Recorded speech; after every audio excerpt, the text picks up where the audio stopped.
mangy dogs, swab the decks and hoist the sails. The guns on board be needing some proper manning. Pieces of 8 and a fine wench on your arm, if your work be not too shoddy. Careful not to flounder too badly, though, or you may have to dance the hempen jig as we see you to Davy Jones. The Chaffee, my boy, on with the show.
Actually, I'm a member of Monster X Radio.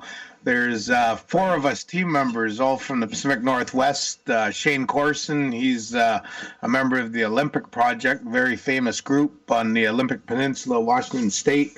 Gunnar Monson, he's from the Puget Sound area, or Oregon, I mean, and he's well known in the Bigfoot world. And Craig Yanni, who's well known for being a cameraman at all home games of the Seattle Seahawks, and he's an avid Sasquatcher with Pacific Northwest Sasquatch Research is his group. And of course me, Tom Sewid. I'm a member of the Kwakiutl Nation from northeastern Vancouver Island, but I also am the host of Sasquatch Island, which is my podcast, which is on Monster X Radio, which is one of the 4 podcasts you get when you subscribe to Monster X Radio. But Sasquatch Island is my Facebook group that I'm really, I guess you could say, well known for. I post on there, and we're Bigfoot without the BS is what we call Monster X Radio, the team. And we are Bigfoot without the BS, which means we don't get into the woo-woo. We don't even waste our time with alien flying, porthole jumping, cloaking, mind-speaking Sasquatch. And we keep it straight to being critterous. We're just after the critter, and that's all it is. So we keep it pretty simple. That's what Monster X Radio is all about in Sasquatch Island. You know, it's interesting, Steve. We have a little bit of the echo loop. You have to turn down the YouTube. You know what we did there, actually. You have to mute YouTube entirely.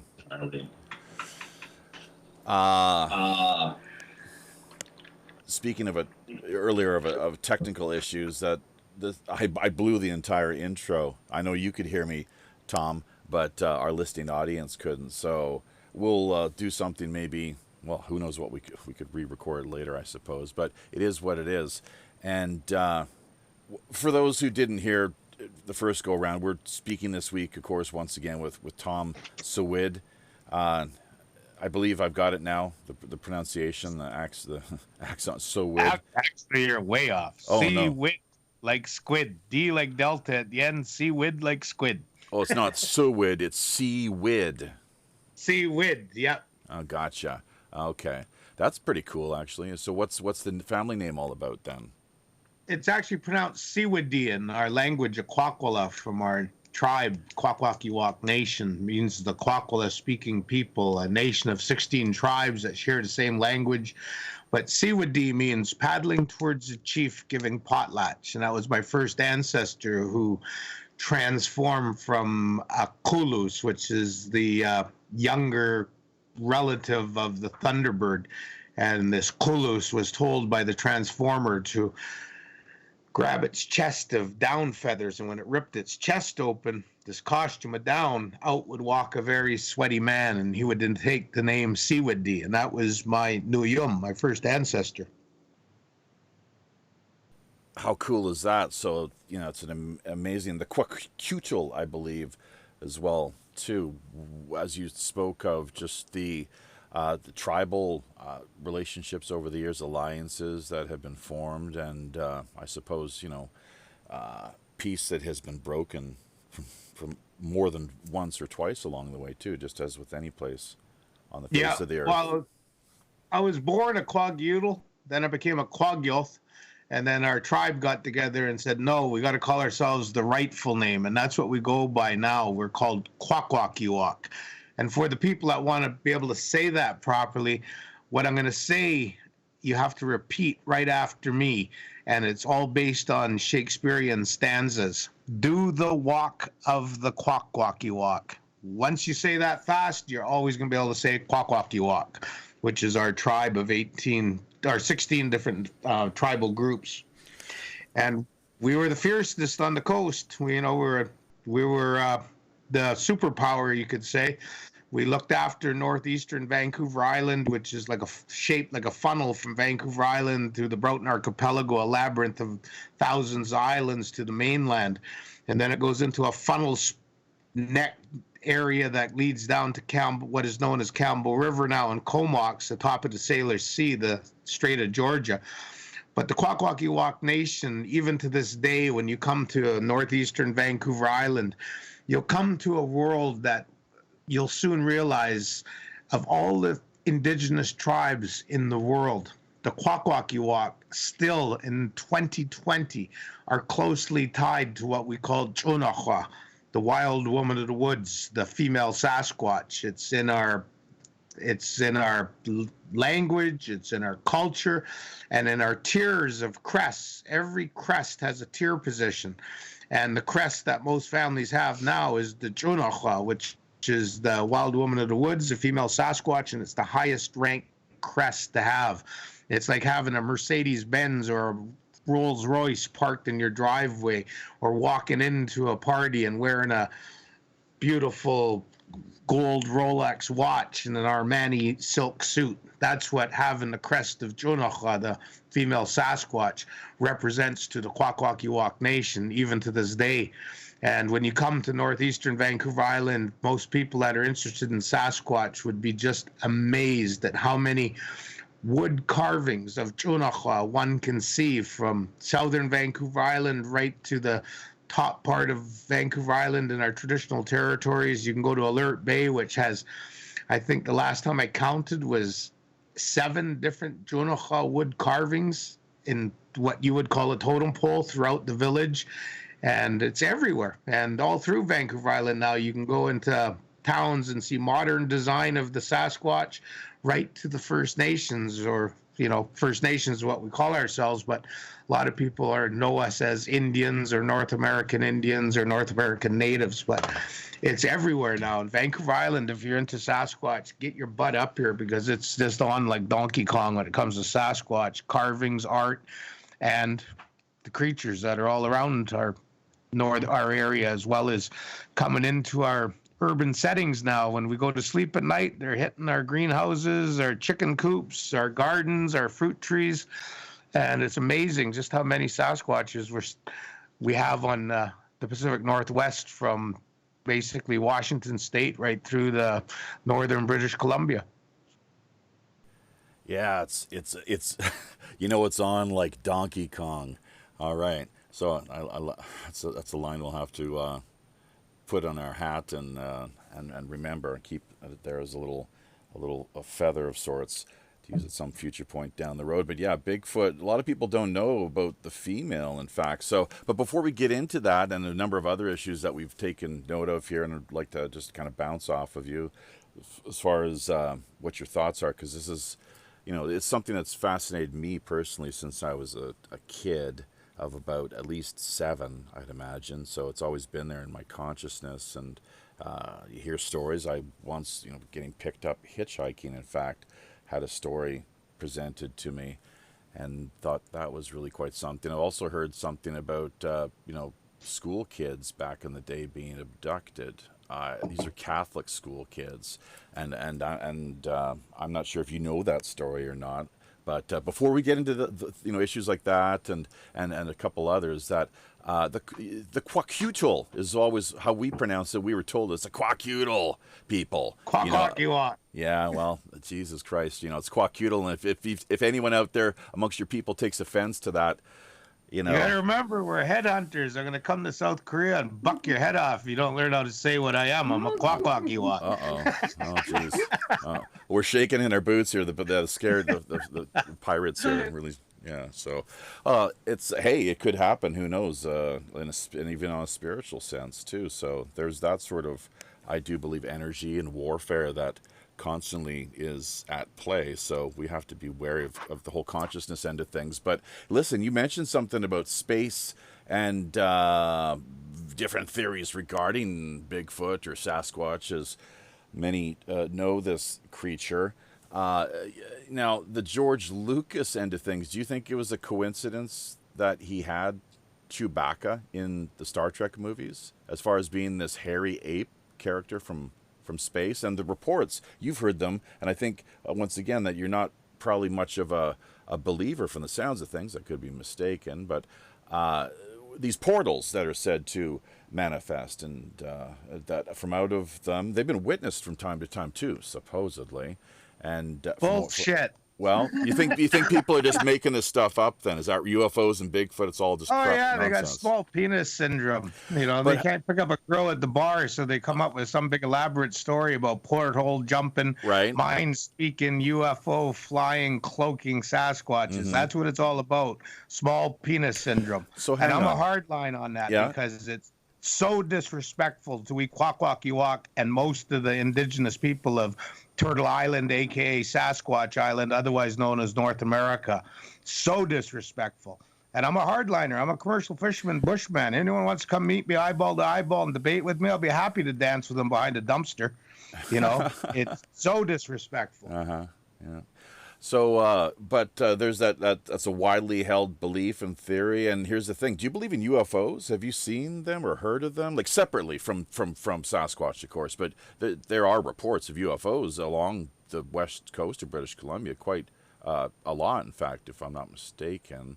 Over the years, as with the Bigfoot. So whether they overlap or not, apparently, you don't buy into that at all. But there are a lot of people out there, or some at least, who have reported witnessing these events where you have the two kind of appearing together for some strange reason. But so what do you think Bigfoot is then exactly? It's a material type character that has existed and evolved on this earth over thousands of years, or is it something a little different? What's your way of looking at exactly? Yours personally, and does it differ from the widely held, more like the established traditional indigenous belief?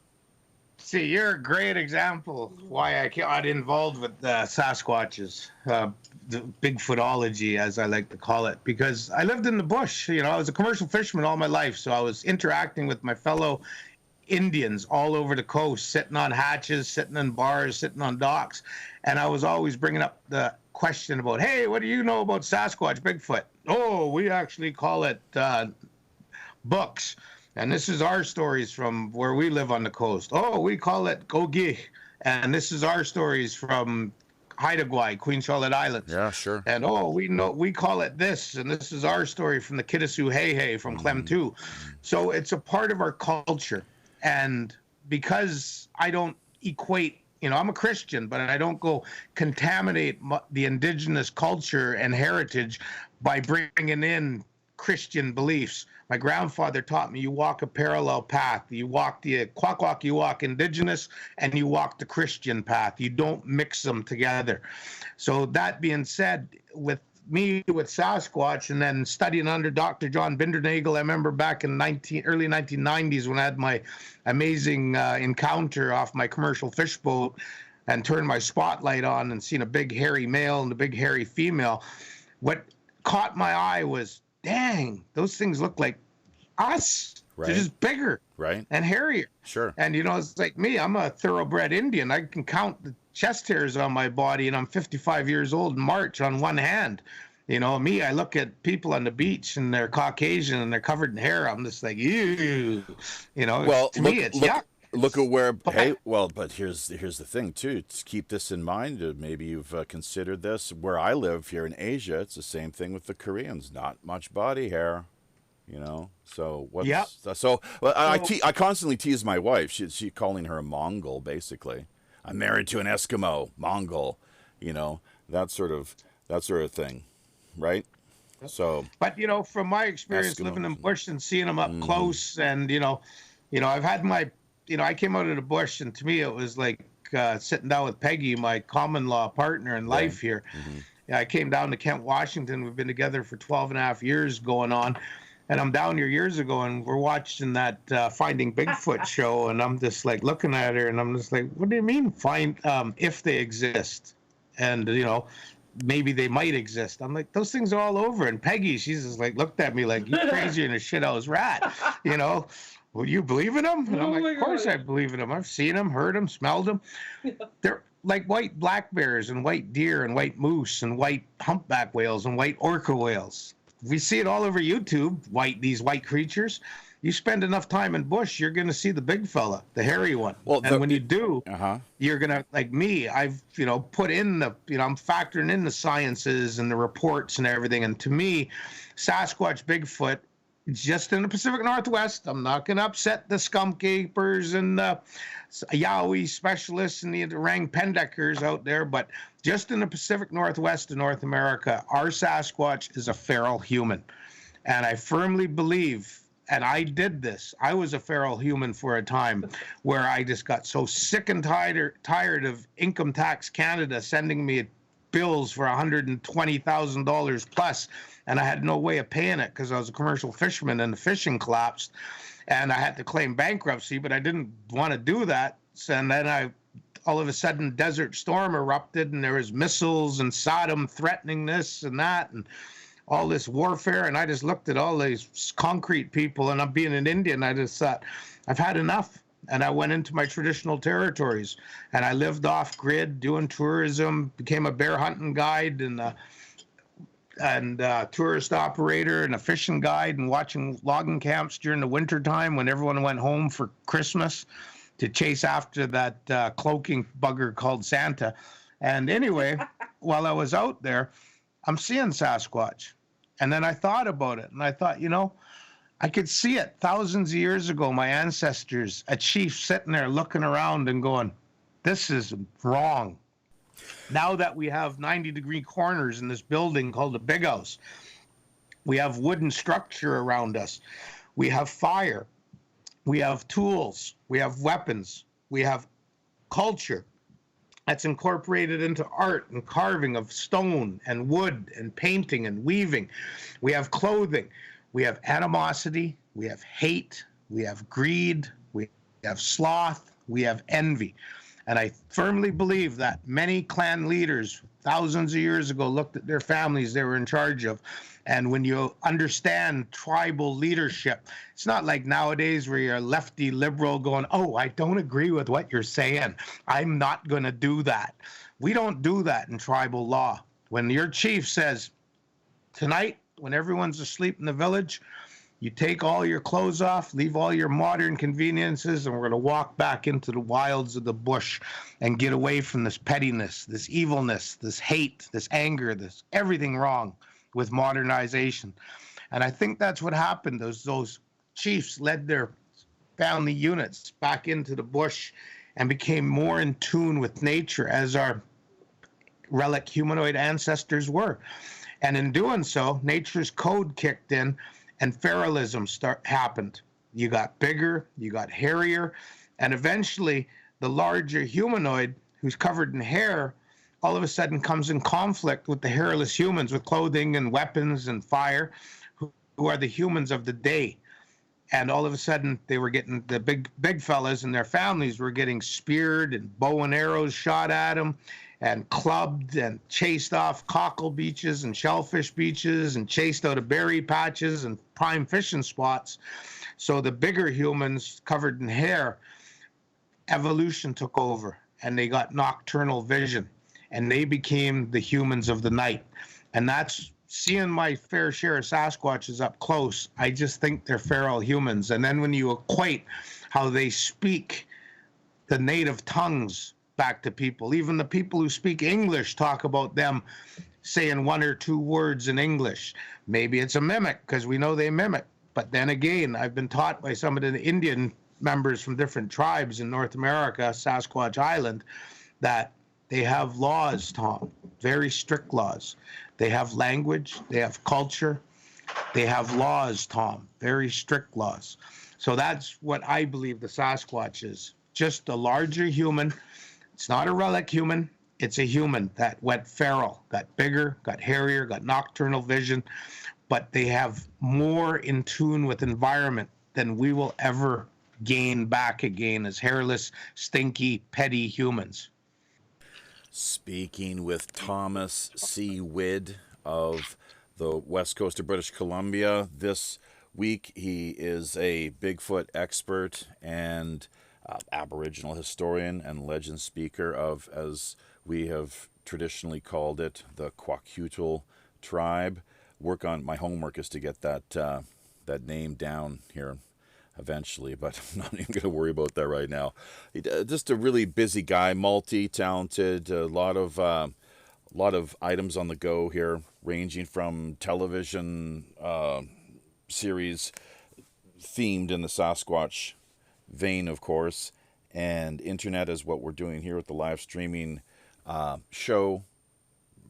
Books I'm not so sure about, but a lot of guiding out in the bush, fishing and so forth. So pretty much, once again, just quite, I don't know how you manage to get all this done. I guess it's seasonal in some ways too, of course, Tom, obviously. Unlike the elves, I don't have to work for the direct deposit 2-week paycheck. I work every day and gather my paychecks that way. So, but elves can be pretty creative financially. Let's not kid ourselves now. I know that. You're living in South Korea, dude. Mm-hmm. I'm just saying that you work. I like a 9-to-5 type lifestyle. Yeah, but when I do, I try to have as much fun as I can, and then. Hell yeah, you're pirate radio man. You're doing it. You're knocking it out of the park. All the cheers to you. All right. Well, we appreciate that. So, and we basically, we got another hour or so here. So this is great. We're gonna take things a little deeper. As far as now, you studied under John. You don't have to give me a pass on this, bro. Yeah, Bindernagel, and which we'd like to hear. He passed away just within the last year or two, from what I understand. And another really high-profile character and author you may know of that I read when I was about 7 years old. We had a whole collection of Sasquatch books he produced and published. John Green. He died just a couple. Yeah. He died just a couple of years ago too. So let's hear about. Did you ever meet Mr. Green? No, it was the first book I ever bought was that Sasquatch. It was a greenish cover, and there were a couple. There was one that was red. There was one I think that was blue or green, as you say. Maybe there was a yellow one. I think it was a yellow one. I picked it up because they had a Kwakiutl carving of a chunach on the cover, and 3 other pictures. One of them being Patty, of course, and I picked it up, and it was one of those times where I just couldn't sleep. I just had to read that thing from cover to cover. And I think he's the one that really opened my eyes to the non-Indian perspective to the Jonahua, because I'd grown up, by this time when I picked it up, I was probably about 12. And I knew about Jonahua. I go to potlatches, the great celebrations of life that our chiefs of different families host with their family members. And it's like being in a cathedral with these big, beautiful house posts carved of thunderbirds, eagles, bears in our ceremonial big houses. And with pounding hollow cedar log 20 feet long where men pound on it with batons so it sounds like you're in a thundercloud with the rumbling. And in deep baritone voice and Kwakiutl, they're singing and they're opening the computer bank. They're telling you the family's history, their stories. And of course, you would see the Jonahua, the wild woman of the woods, come out, and it'd be in their family's interpretation in song and dance. You would see baskets on some backs with baby Sasquatches or children that were supposed to be taken by, when a child misbehaves, they're told, you behave yourself, the Jonahua's watching. And at night, it's going to come stick big hairy arm through the door or the window and grab you and rub spruce sap from a tree in your eyes like sticky syrup. So you can't open your eyes, so you're blind. And it's going to shove you in a basket on its back or into a sack, like a potato sack, and carry you deep in the woods where the Jonahua is going to boil you up and eat you. So all my life, I've been raised by Sasquatch. I even remember as a young boy walking through where I was born in Alert Bay, and the graveyard with tombstones, of course, but then, of course, the Kwakiutl memorial totem poles. The memorial poles for chieftains and high-rank women were standing, carved, beautiful, aged, weathered. And I think 3 of them had Jonahua at the bottom with outstretched arms, pendulous breasts, puckered up lips, sleepy-looking eyes. But I always remember those big, outstretched arms. And as a little kid, I remember running by the graveyard. I was terrified because I thought Jonahua was going to come to the bush and grab me. So when I picked up John Green's book, I was just amazed. And, I read a few books from here and there, and I was going to an Ivy League private school from, grade 8, grade 9, and Vancouver Island, a boarding school that was Ivy League. So I read a few books there in their library. And I remember talking about it and people laughing at me, because they're spoiled, rotten little rich kids. So I just shut up about it. But then I led my life, and I had my sighting, and I came out of the bush, and I told my father, I said, hey, I saw 2 Jonahua, a male one and a female one, and they were on the beach in my spotlight, and this is what happened over about almost 2 hours that night.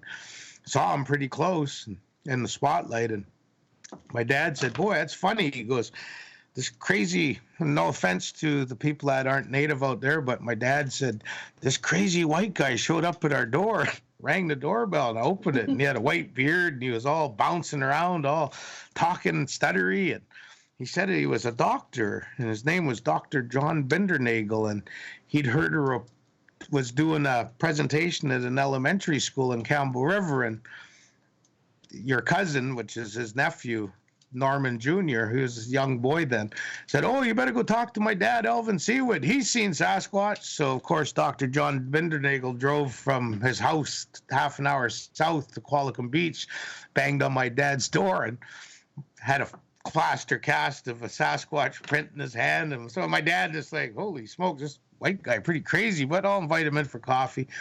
So he sat down with my mom and dad and introduced himself and gave his phone number. And when I came out of the bush and told my dad, hey, I had a Sasquatch encounter, and told him, he goes, wow, you better go see this crazy white guy. Here's his phone number. So I phoned the guy up, and I went to Courtney and hooked up with him. And that was the beginning of about a 25-year journey where he became my best friend, one of my best friends, but someone I dragged out on my commercial fish boats and pickup trucks and walking on trails where we investigated and talked together. And, we just good friends. And he taught me a lot. He taught me the scientific part to a certain extent where he, me and him were devout believers back in the early 1990s that Sasquatch in North America was a derivative on the evolutionary branch of Gigantopithecus blacki, which was a giant ape that still is running around Asia, but we've speculated that it came across the Bering Land Bridge and so forth.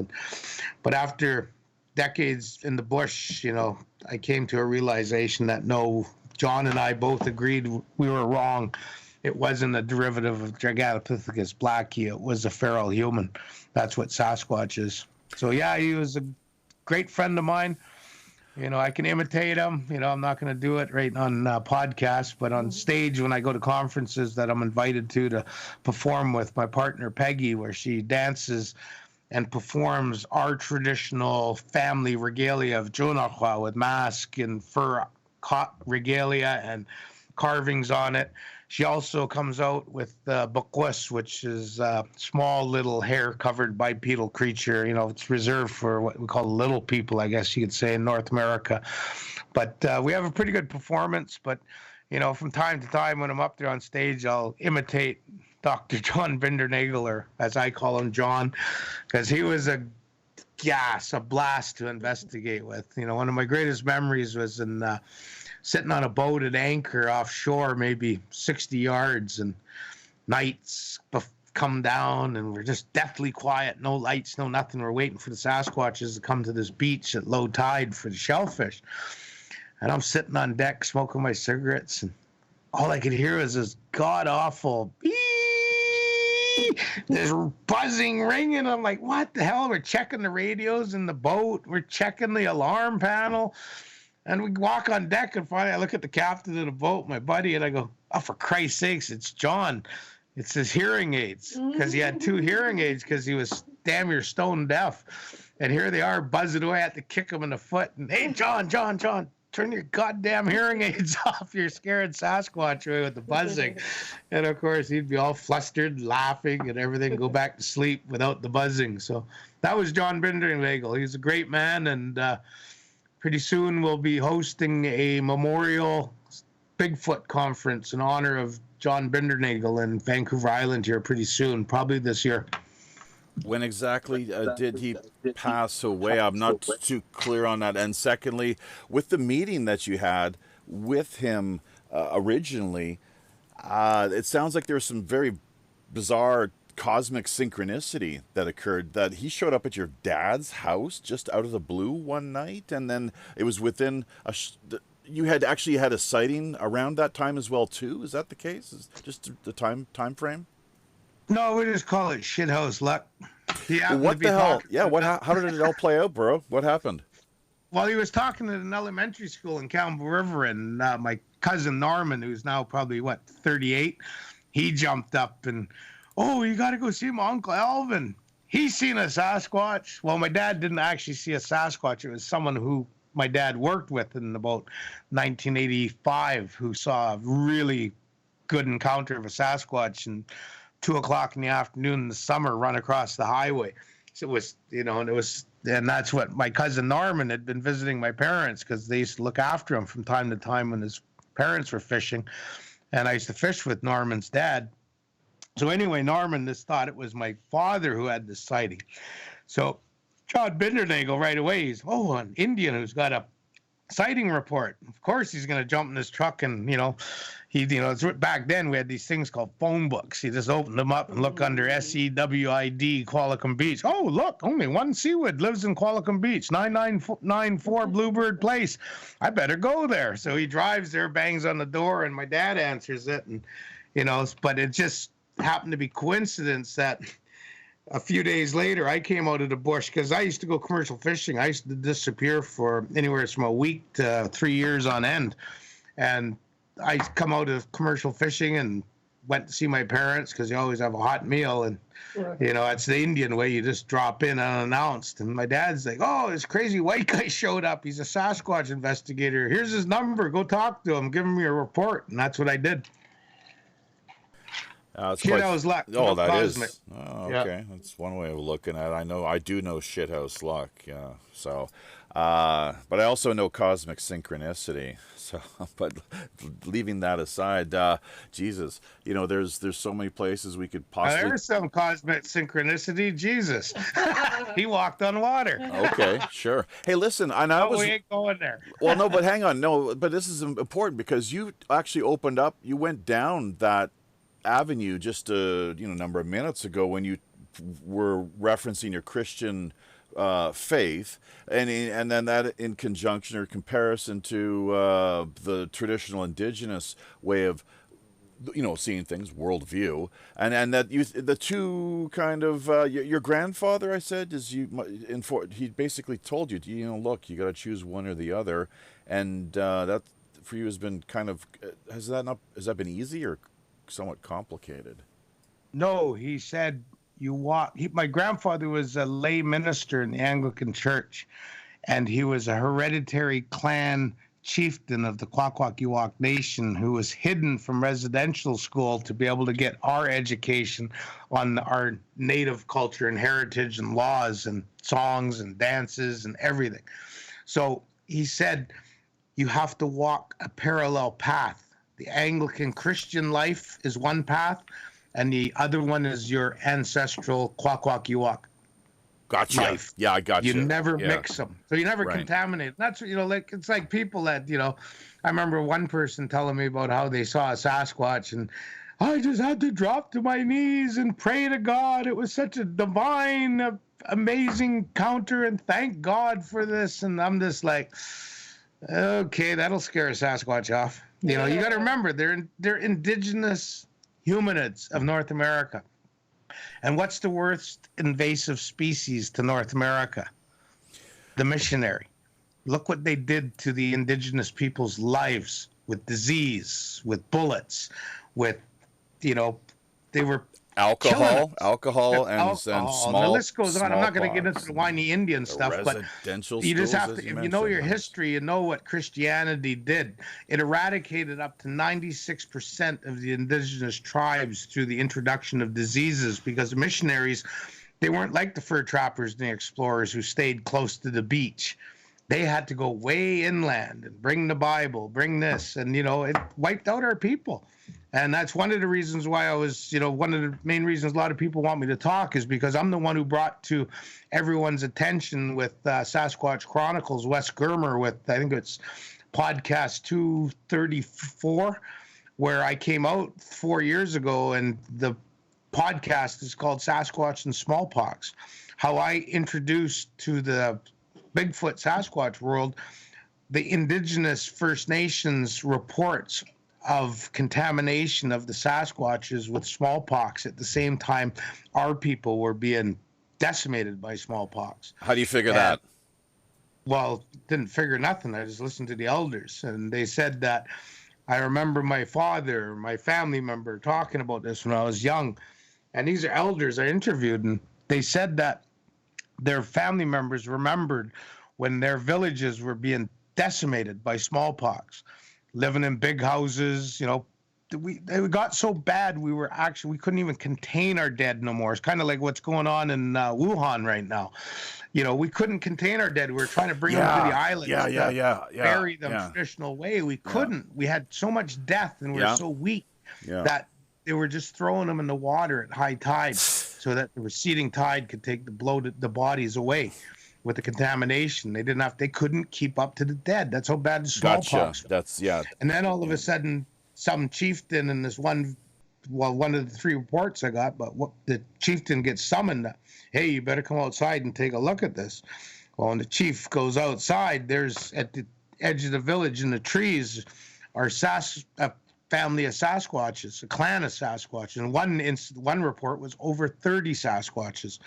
And they were holding and dragging their smallpox diseased family members. But what they'd done is come out of the bush and came to the Indians community at the edge. And they were pointing to their sick, like, we can't fix this. Same thing that's going on in Wuhan right now. Can you help? You see the nurses and the doctors pleading, we just want masks. We just want something to combat this virus. And, they're pleading, and that's what those Sasquatches are doing to our ancestors. And the chief told his people, go inside our big house and get our sick and bring them out. And they carried the young and the small and the frail, and they dragged the bigger ones, and they showed the Sasquatches, we too are like your family, covered in smallpox. And the reports say the Sasquatches just hung their heads even lower and turned and disappeared into the forest. And we know that up until in Canada, Vancouver Island, 1921, Kwakiutl Nation at contact was guesstimated to be 35 to 45,000 strong in 23 recognized tribal groups. 1921, contact was 1776 by the Spanish, who didn't come ashore, 1778 by Captain Cook, I think it was, and he came ashore. And from 1778 to 1921, the Kwakiutl Nation would have less than 1,000 people. That's how many people died of smallpox, influenza, tuberculosis. And that date I just gave you, 1921. I know the stories of how bad the Spanish flu was, 1918 to 1920, through the Kwakiutl Nation. We lost hundreds, and Canada lost thousands. And here we are 100 years later, 2020, and we're going through the same thing. Well, the Sasquatches aren't stupid. We call them the watchers. They're always watching us. Why don't they come close to us? Why don't they come interact with us? Why don't they give us that Diane Fossey Congo mountain gorilla interaction? Why don't they give us that Jane Goodall chimpanzee interaction? Well, because they hate us, loathe us, despise us, fear us from our contamination. They have seen what Spanish flu did to the Sasquatches and the humans. They have seen what smallpox and other influenza epidemics and venereal disease. Most people don't mention venereal disease in the indigenous people of the Americas because, I'm a Christian. We can't talk about that because we were having sex before we were married. BS. The truth is, a lot of our native peoples died from VD, venereal disease. And who brought it to us? Here we are on February 14th. Happy Valentine's Day. Well, I wished my partner tonight happy Captain Cook got stabbed day, because to the Pacific indigenous people, it's not Valentine's Day. It's that filthy, rotten colonialist got stabbed on this day by the Hawaiians. That's what we celebrate, is a colonial bastard got stabbed, because that we're still, as indigenous people in North America. I was at a conference a week ago or 2 weeks ago. It was all based on UNDRIP, the United Nations decision that says the world will respect Aboriginal rights and title, culture and heritage.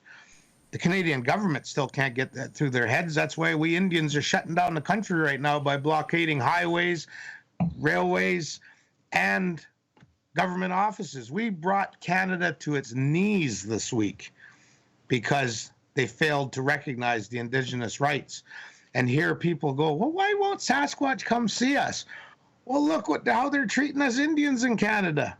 Well, at least down in the United States, you guys gave them the law, opened the book up and said, okay, you guys can have casinos, and socially, economically, and culturally betterment for 222 tribes in the United States because of casinos. You guys are prospering.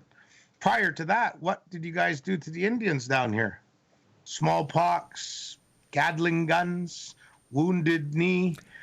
I'm not going to get into it. Whiskey, got to have that whiskey. Hey, alcohol, all of that. Alcohol too. Let's not forget that had a major impact. But at the same time, Thomas, I think you fail to acknowledge or appreciate or just give some mention to the fact of how so many tribal leaders, chiefs, and so forth, they played right along with what was put out there on the table. There was some warring and conflict, of course, at a multitude of different levels. I guess there still is. But there have been promises made in the past, and even still to this day. The Queen, the Crown, as you know, she, the Great White Mother, I believe, as she was referred to historically, something along those lines. But she gave her a solemn vow and promise for all of history that she would care for the native people of Canada. That was her that was their promise. But look, man, I didn't realize we were here to get so much into the Aboriginal politics. No. That's what I'm getting at right now. I want to end it. I don't want to get into the whiny old porky Indian stuff. I want to go back to the Sasquatch. Hey, but let me. Oh, and we will. And maybe this is the place to transition. Do you know the difference? I'm sorry. Do you know what do you get when you cross? You're speaking of like breeding and so forth, and feral animals and.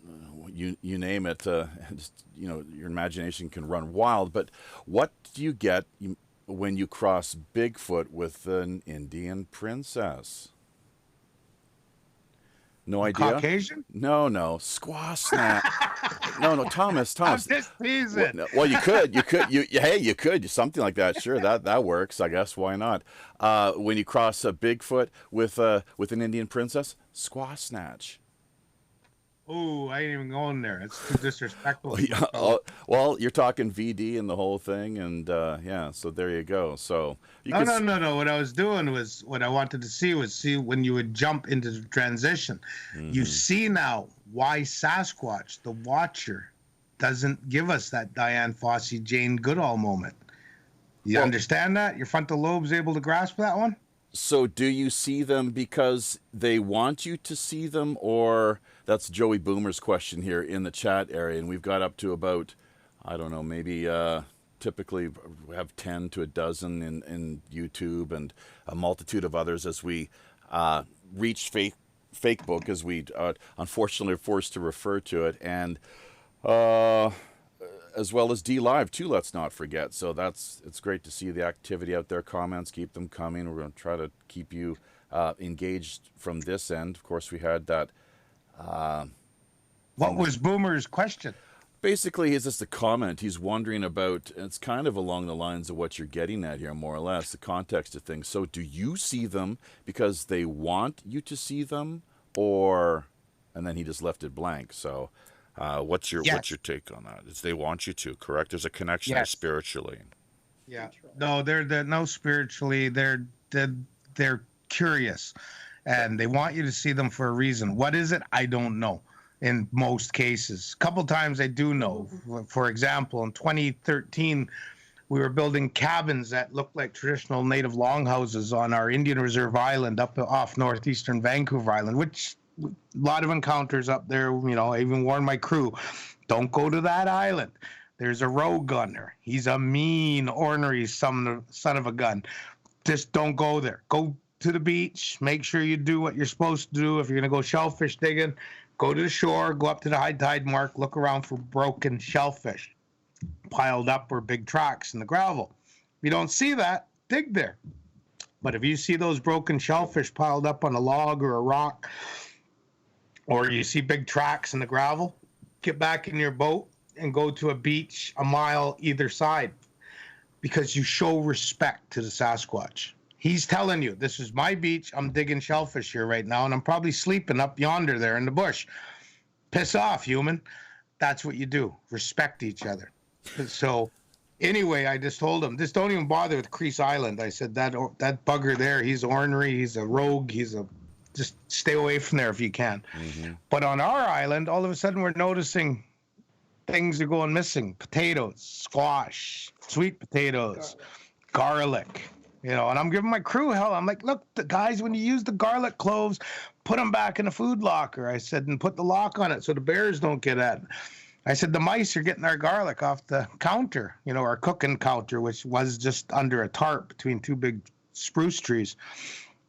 Well, all of a sudden, I'm telling them, they're telling me, it's the mice. The mice are getting it. I said, I don't care what's getting it. Put the bloody garlic away. Because we're eating crab all the time and prawns and halibut. You got to have garlic with that, with the butter.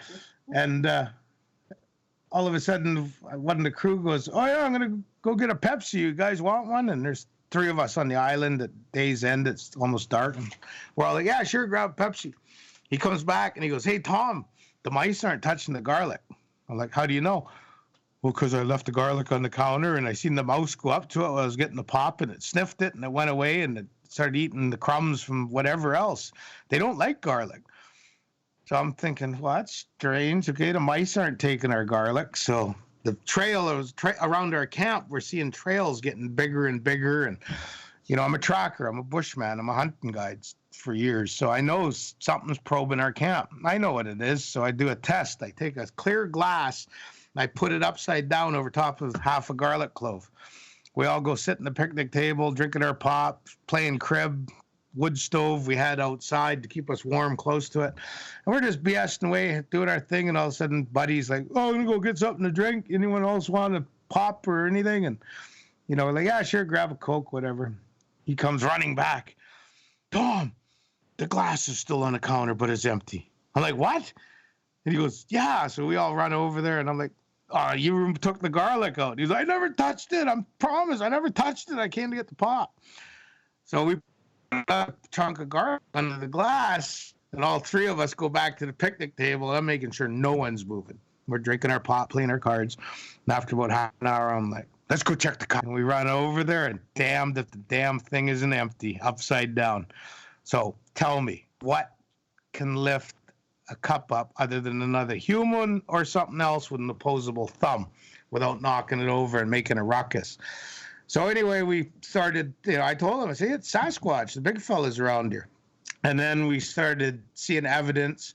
And then I finally said, look, I've been here all summer. I'm going home to Kent, Washington to go see Peggy. So I came home, and was it here when Darcy phoned, or were we? Yeah. Mm-hmm. Darcy phoned the cell phone. And you got to remember, we're in a bush, but we got cell tone. Darcy, my native tribe member, with his brother on the island, they got a speedboat. They're staying in the cabins. And he phones me up, and he's like, Tom, you're not bullshitting about the Sasquatch, are you?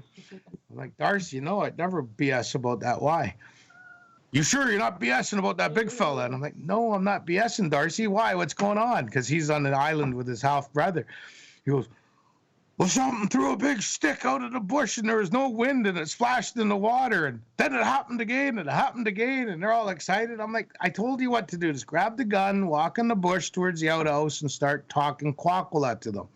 Because you're fluent. Tell them that everything's okay. What are you up to? Yo, Wixas, Majos, Ye, Jonah. Hello, Sasquatch. I don't know who you are. How are you doing? I said, you know what to do. Just talk to him. He'll be fine.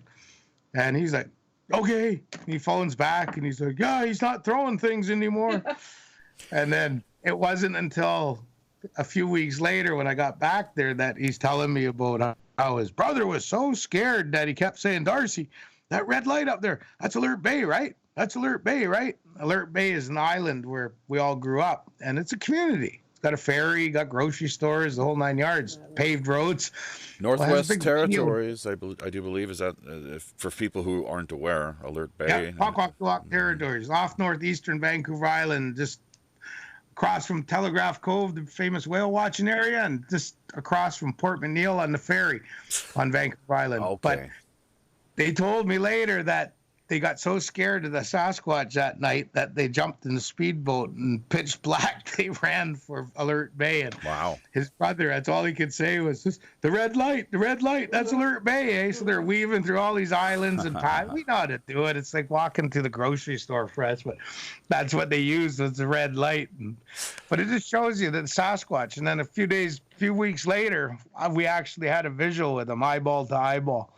And happened a couple of times, but it's just, they're like white black bears. You spend enough time in bush, you're going to see them. You're going to come across them. Show them respect, they'll show you respect. Show them curiosity, they'll show you curiosity. Remember, they're the watchers. They're always watching you. Interesting as well, too, mirroring the behavior, as you're making pretty clear here, I guess. But so much more to address and to talk about here. Let's not forget show number 171 of Pirate Radio Podcast. Myself, your host as always, the Robin Hood's Chief Communications Officer, Jaffe Ryder.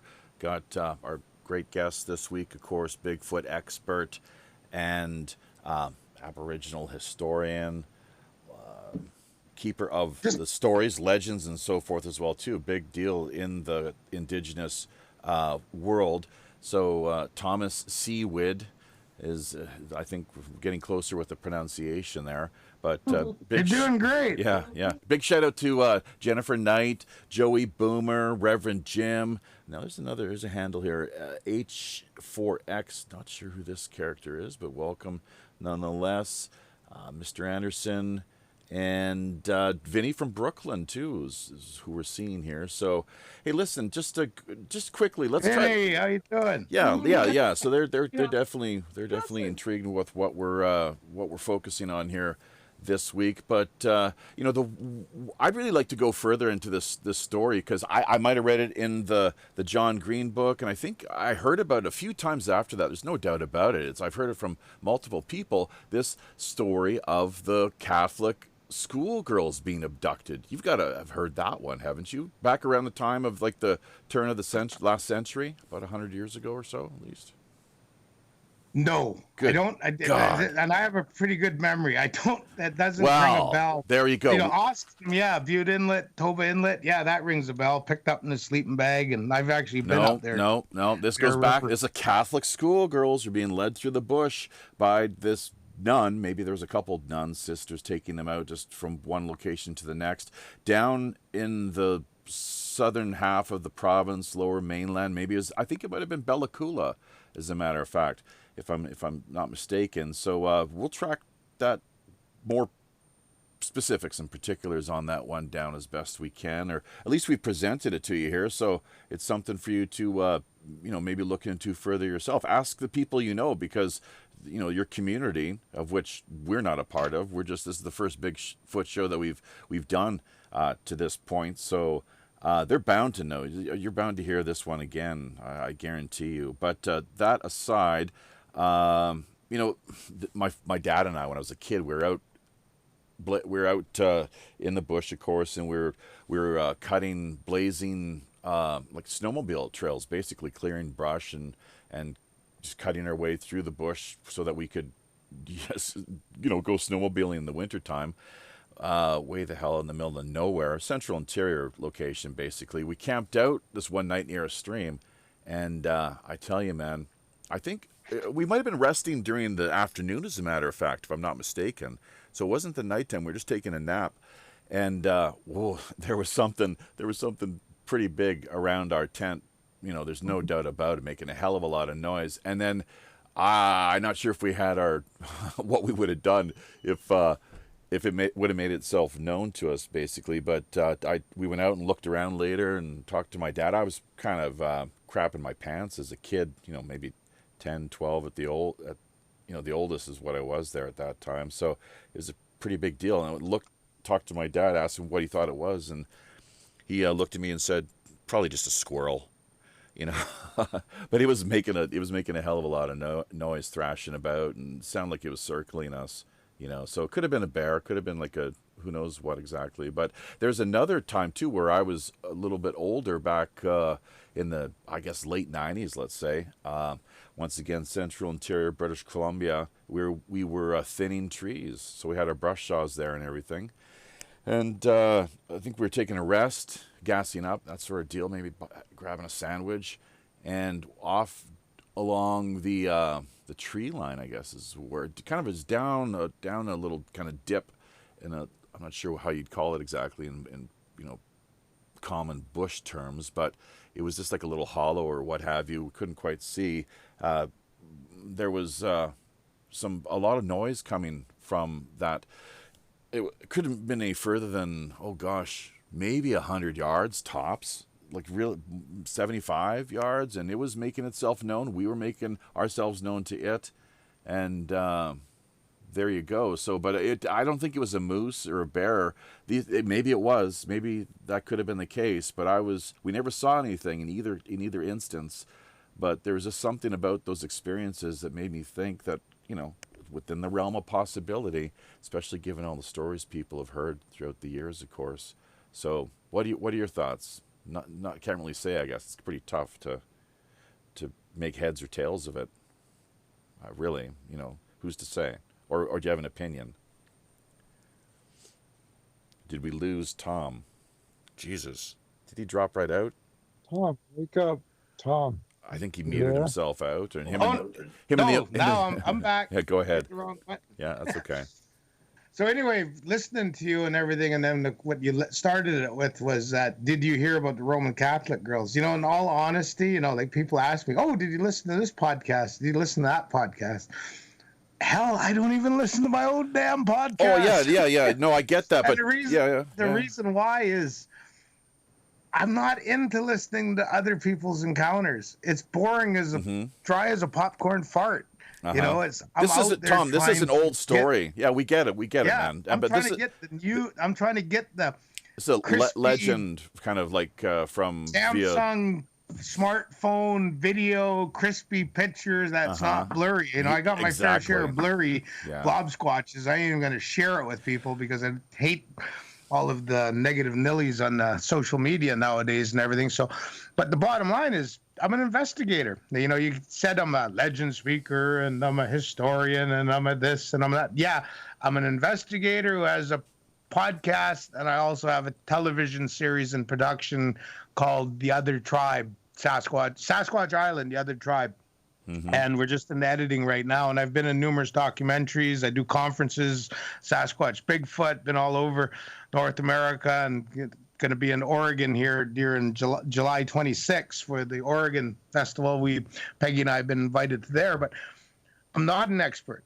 I'm trying to be an expert. I'm trying to get that Diane Fossey, Jane Goodall moment going. Then I can get the E word before my name, expert. But I'm not there yet, nowhere near it. And to me, it's not about, you know, we can go, sure, pick up John Green books. That's the Bible. Pick that one book up, Sasquatch, whatever it's called, Encounters. Read John Green's book, and then get out in field with the electronic devices we have now and try to bag and tag the big fella. That's what it's all about. That's the way I look at it anyway. And it's, you know, listening, you know, I give people, you know, respect and courtesy. I'll listen to their report. But in all honesty, it's like, oh, yeah, just the usual, you know, 6 check boxes, check. Oh, got 5 out of the 6, you know, tracks, smell, sighting, vocalization, you know, but the one I'm looking for is the eyeball-to-eyeball contact. That's where I can ask the key questions, you know. What did you see in the shape of the eyes? What did you see with the pupils? What did you see in the wrinkle structure? Did it have a mustache? Did it have a beard? Did it have hair on this part of its body? You know, because like Dr. John Bindernagel taught me, when in doubt, throw it out.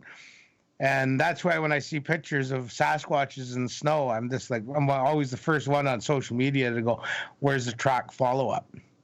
There's no track follow-up on a video or a picture of a Sasquatch in snow or soft ground. Bullshit. It's a hoax, small penis syndrome, trying to look for attention. So that's what we're up against. So instead of scrutinizing everyone's video, everyone's picture, unless it's crispy and deserves to be on the cover of National Geographic or deserves to be on high definition History Channel, Knowledge Network, Discovery Channel, just don't pay it no mind. Just, you know, like, smiley, happy face, thumb down, thumb up, move on. Go try to get your own damn crispy video and picture. That's what we're down to right now. But, you know, but then again, I think about it now that we got this virus going around in China and other places. Do we really want to get close to them right now? You know, 24-day dormancy period or growth period where you could sit in a bus with someone and all of a sudden 24 days later you have the virus. Do we even really want to keep researching right now and bring that disease to bridge it to the Sasquatches like we did with smallpox, Spanish flu, influenza, tuberculosis? You know, and that's one of the things I'm questioning right now is, you know, until this virus thing settles down, maybe I should just spend my time out there tracking instead of staying out there at nighttime trying to get that really close interaction with them. You know, and it's respect. I respect them that much. You know, if all of a sudden we get over 100 cases in British Columbia, Canada of this virus, Peggy knows I'm gone. I'm in the bush. She knows the rally points. She knows I'm a survivalist prepper. She knows I'm going to go live Sasquatch. And she knows where I'm going to find her, where she's going to find me. And we're going to do like the Sasquatch and become the watcher, move away from the humans. Because right now, what are we? We're very contagious, you know, and we lie to each other. what China's releasing and what's actually going on in China, when the truth comes out, it's going to scare the living bejesus out of everyone, and the sheep flock is going to start panicking. I know that. That's why I got a suitcase full of masks and rubber gloves, and I got guns buried out in my traditional territories in PVC tubes with bullets and provisions, because I knew that in my lifetime there was a good chance I was going to see a pandemic. And unfortunately, it looks like it's come to be. But I'm not going to sit there like the rest of the sheep in the city and wait to be barricaded and locked in my building and all of a sudden burned or shot or shoved in a hole and burned. No, I'm going to go Sasquatch, go live in the bush. But at the same turn, I have to question, as a respectful Sasquatch investigator that is Indigenous, First Nations, according to our laws, especially when it comes to Sasquatch, should I really be trying to get that close contact with them right now with this virus going? No, I don't think so. I think the respectful thing is to looking after my family clan, Peggy, her mom, her family members, her daughter, my 19-year-old son, my daughter, and my sister with her 2 kids, my niece and nephew. That's who I have to look after, because I'm a bushman and I need to be in the bush healthy without a virus, looking after them if they should come out there. And like the Sasquatch, turn and walk into the forest and get as deep and as far away from the filthy, rotten, contaminated human as possible. And this is the one thing I'm getting at tonight, is there's a reason why they're watchers. There's a reason why they're not giving us that Diane Fossey, Jane Goodall, sit down and, oh, I'll take the orange from you and rub your hair and give you a kiss. There's a good reason why they're not doing that, because they have well-developed frontal lobes. They can rhyme and reason, put 2 and 2 together to come out with a good conclusion. They have laws, Tom, very strict laws. They have culture, they have language, they have heritage, they have laws, Tom, very strict laws. Lucas White, Omaha tribe member, my good friend, fellow investigator with Sasquatch Island, someone I communicate with on a weekly basis with the modern day smoke signal called Facebook Messenger video chat. And he has taught me so much. And for the listeners out there, we Indigenous people, we are the link between the modern North American or the modern Australian or the modern Asian to the creatures, which we would label creatures: Sasquatch, Bigfoot, Yeti, Yowie, skunk ape. The Indigenous people who have often been ignored. That's why I got involved with Sasquatchology, because I was listening to people pronouncing Tonacha wrong. I was listening to people pronouncing Kwakiutl wrong and calling us Kwakiutls and Kwakiutl. I was listening to people saying that the Kwakiutls in northeastern Vancouver Island called it Sasquatch Bukwas. No, we Kwakiutl off northeastern Vancouver Island. We call the Sasquatch Jonacha. That's why I became involved. And if you want to get that close encounter, maybe it's time to knock on the doors of the Indians, the Aborigines in Australia. Who knows what they call themselves? Probably Chukchis up in Kamchatka and Asia and other places throughout Asia and Europe. Even South America, I hear, has Sasquatches down there. And of course, Europe as well, and Africa. I just found out recently Africa has something that isn't a mountain gorilla or a chimpanzee. It's something in between that and a human. They have their Sasquatches. But if you're going to get close to them, how do you do that? Well, the same way in North America that Lewis and Clark found the mouth of the Columbia River. Alexander Mackenzie found the saltwater walking across what would be called Canada. The same way they found the passes to push their iron railways through. The same way they found furs prior to that and gold. Be smarter. Charter an Indian guide. And that's what I am. I'm no expert on Sasquatch. I'm trying to be. But I am an ex-hunting guide who specialized in grizzly bears, black bears, mainly, because that's what I like going after, big fuzzies. But I have decades of experience in that. I'm a tracker. I'm a bushman. I even took Adam Davies out, the renowned international tracker who helped find the Yeti with Josh Gates. Arang Pendek, he's helped find. He's a good tracker. But I had to stop him a couple times and say, hey, don't put your foot down there. Why not? Because there's a Bigfoot track there. That's why. Look where it walked. There's actually 2 of them.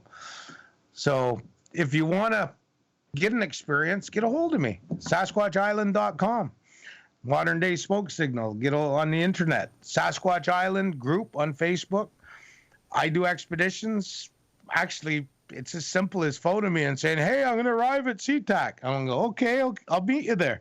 Because I'm 15 minutes away when I'm down here at Kent, Washington with Peggy. But I don't have a vehicle, so you might want to rent a pickup truck. You and I can go into the Cascade Mountains of the Pacific Northwest, or we can go over to the Olympic area of the peninsula. Or heck, how about I meet you in Vancouver? We go to Vancouver Island, where it's on like Donkey Kong. And I have cabins, I have float houses I can use, I have friends with boats. But the bottom line is just get away from the asphalt and the concrete, and before you know it, you're going to be sitting there with the hair standing up in the back of your neck while I'm sitting there around the fire smiling, and you're going to go, what was that, Tom? What's that smell, Tom? What do you think it is? What are we doing out here? That wasn't a black bear, I'll tell you that. Because to me, I've been with them around me. Talk to them. Had to tell one time to get away from my son when he was 6 years old, when he was playing on the beach at low tide where my cabins are, when I was building the porch on my cookhouse, because my dog stood up growling and hackles went up. But he was not stupid like these concrete dogs that run after everything. He knew that he was trained to growl, walk towards my son, look at me to make sure I'm following with my 30-30. And as we're walking down the beach, some 70 yards down, I'm looking to my left up this bank in the trees, and lo and behold, there's a big male Sasquatch, side profiled, looking at my son. And I just said, yo, Weeksas, Majos ye Jonacha. Hello, I don't know who you are, Sasquatch. What are you up to? And I said, as I got closer to my son, you leave my Wisabido alone. And I put my left hand up and I made it like I was telling him, go on now, get out of here. You leave my Wisabido alone. He's not doing anything wrong. And that big Sasquatch just looked at me and went, turned and walked up the hill. He was probably about 7.5 feet. Yeah. So how is it that they get to be? At. That's what the Indian world is to the Sasquatch. Mm-hmm. We know we share the same area. Sure. Yeah. And then I hear these people coming in going, oh, don't you equate UFOs with Sasquatch? Because I heard this. Yeah, you heard a bunch of BS. Oh, you can't see the Sasquatch because they'll cloak and they'll jump through a porthole. Oh, goddamn. My left leg's hurting. You must be pulling it pretty good, you BSer. Your eyes are brown because you're so full of BS. And that's what I'm getting at. Respect the Sasquatch Bigfoot. Right. Respect the indigenous people's culture and heritage.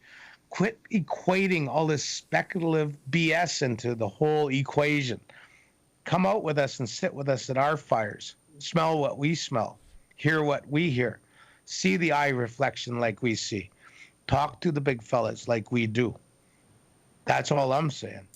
Because it's quite simple.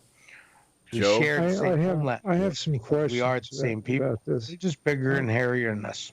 And they don't bath as much. Pirate Joe, you want to jump in there? Want a close encounter of the hairy kind? You get a hold of Tom Sewid and Peggy, SasquatchIsland.com. Mm-hmm.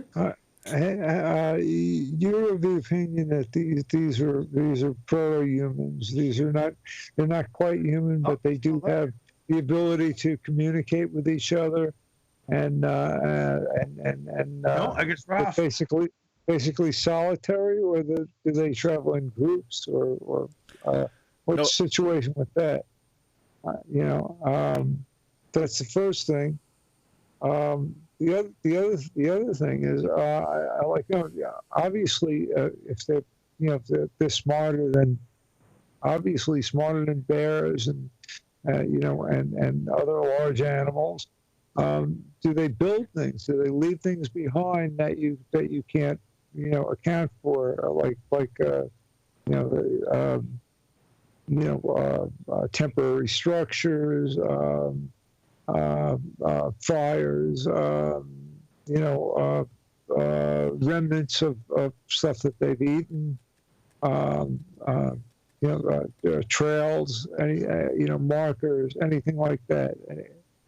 Anything at all that you can say, something's been here and I don't recognize it, because you're obviously being indigenous to the area. You would know if it belonged to your people, if it belonged to humans, and I'd like your opinion on that. Because I have yet to see a passable video or photo, even with all the new equipment and all these people running around looking for these things. I have yet to see or hear about something that was found that can't be accounted for by a human being or a group of human beings doing this. So I'd like your opinion on that, and also the relationship to humans. Okay, well, actually, Joe, I'm not sure if Tom could hear you or not, but interestingly, he just dropped out of the conversation, so there you go. I'm not sure if he's going to be back or not. I don't know if he was able to hear Oh, me. no. He lost his sound, but when you came in, it was like he suddenly could not hear anything, so let's just see if he gets this message or not. Play this one by ear, but definitely, definitely someone who comes at things. Coming through, right? Joe, yeah, my audio was coming through. We can hear you. I Okay. think the listeners can hear you. The issue is that apparently he could not. He's dropped out. I'm not sure what's going on. Clearly, a very strongly. He's got opinionated, of course, and I kind of I understand where he's coming from. Definitely. I mean, I grew up with a lot of native Indians all over the place, and various forms and different types, different tribes, different peoples, and they take that stuff quite seriously, as you can imagine, and they've got their traditions and their legends and stories and everything else. So, and this is, as was kind of unpacking when I was able to get a word in edgewise. Just my experience and others reported stories and other ways of looking at things, but once again, just strongly opinionated. He has his way of seeing things, and I can respect that totally, because I understand once again where he's coming from. I've heard Native Indians present their views and their experiences, and there's a lot to be said for it. What I never had a chance to ask him before he just disappeared was a number of things, but why this creature has never been actually captured or caught. There's been have not samples or tests been run as far as the fur is concerned, or the feces. I mean, it's you'll get very scientific, and this business of them appearing and then disappearing. Well, they're very aloof for some reason, with all the modern age where we find ourselves. People, all over the place. There's a lot of open land, yes, but I mean, how much is it really going to take until one of these creatures is either caught or detained? Hopefully not shot, of course. That could always happen. There have been, I think, cases or allegations of that sort of thing. There's enough of them there, apparently, where this is a fairly common occurrence to see these things. So I'm wondering why. Right. Let me try calling. Just let me try calling him up one more time, drawing him back into the conversation here, and seeing. We'll get you to mute yourself out there. There you go, and see if he's available or interested in joining us here. Possibly not. We'll just have to play this one by ear. But a lot of great information there, courtesy of Tom. It was tough to get any real links. Speaking of information, just a bio overview from him. So I'm not sure what happened. I guess he's been really busy and hasn't had the chance, or whatever the deal is. Their interest maybe even in sending his particulars along to us. So we unfortunately had to do most of the work from behind the scenes ourselves here, just getting things together. And it's always, it was a little frustrating that I wasn't even sure we were going to do this show until last night, as a matter of fact, right before I went to bed here in South Korea. It was getting pretty late, wanted to get my beauty sleep, of course, and rest and reinvigoration. So quite a character, though, quite really a lot of great quality stories that he was able to share via his perspective, his take on things, and his experiences over the years. So John Green, it was great that we hang on a second. Joe, your channel, Joe, is not open, so you just want to put the brakes on that for a second. You had a comment. What's going on? Yeah, I was just going to say maybe chase him before his computer shut down. Oh yeah, well that's Joe. Contact. That's we tried to do here. I have a plethora of questions. No, we tried to have him. We have reached out to him and invited him back in, but he's taken off, I guess. I'm not sure what the deal is, but he's definitely the prince of Sasquatch out there on the West Coast. With very high profile and takes a lot of pride in what he does. Quite a lot of pride. Very, as one you would expect one to do, of course. So that's a little problematic at times, though, too. I would never want to come across, for example, as one who is a little bit maybe too much of a know-it-all. I know I do.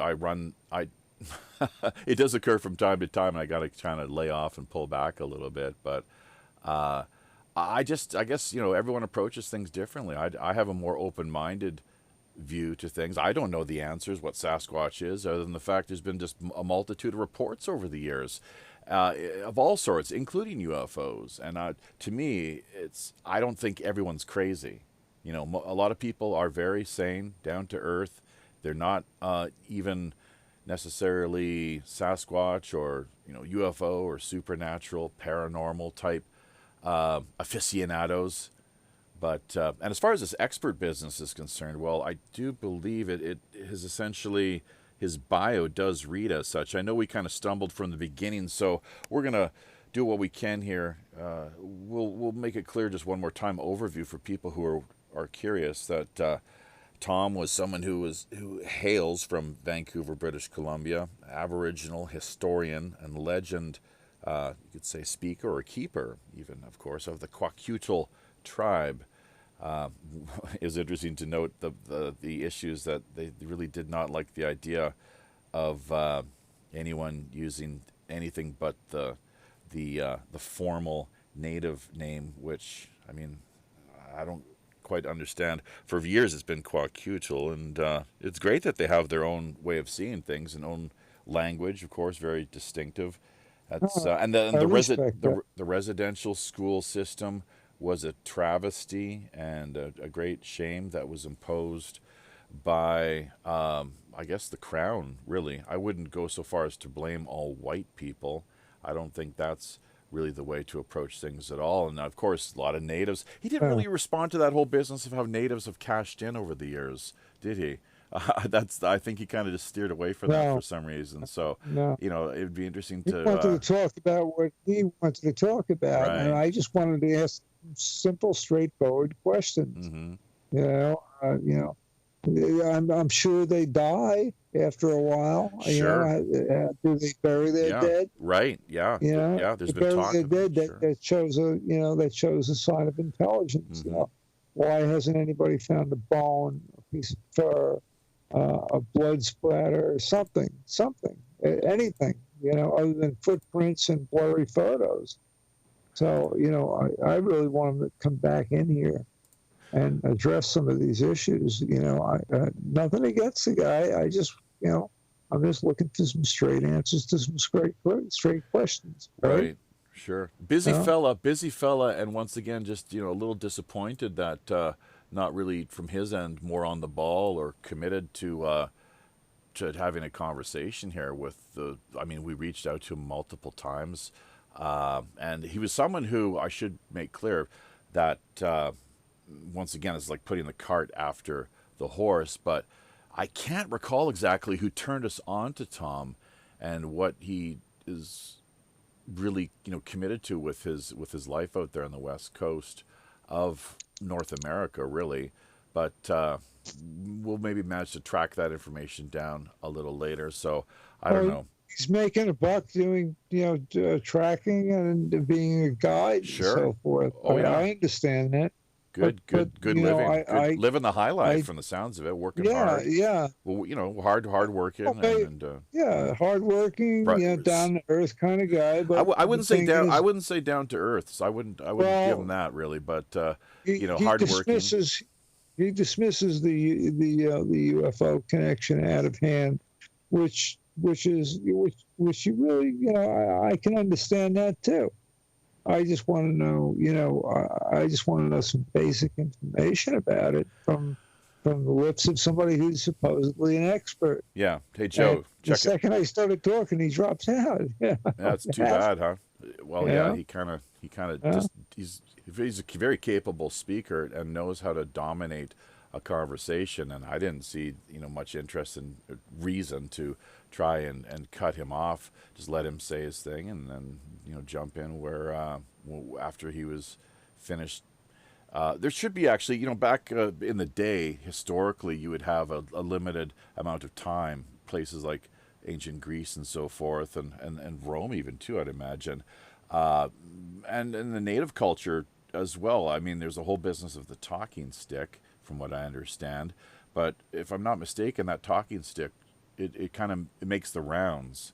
It doesn't necessarily just stick with one person the whole time. So it's a little. Right. I guess he's kind of partly used to hosting his own show, and really just letting loose with all guns and barrels blazing. So it's interesting as well what he said about Canada, the current state of affairs politically. I know it's interesting to watch Justin Trudeau and what is occurring out on the West Coast with the pipeline issue, if you've heard anything about that in the media. In the meantime, he's off in places like, this is the Prime Minister now, I think it was like Senegal, of all places, dumping millions of dollars of Canadian taxpayers' money into an oil project they're working on getting off the ground over there.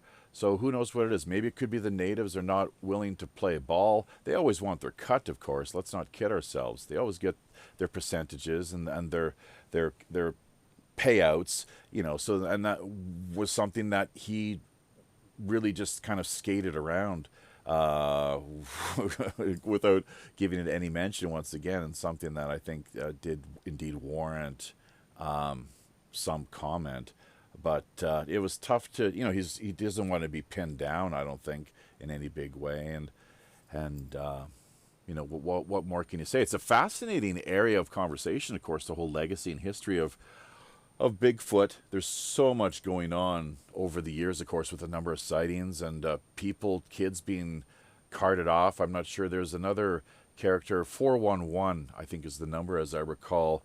And I can't, I should remember his name, actually. Someone who we thought about maybe having on the show, but then heard not such the greatest things about.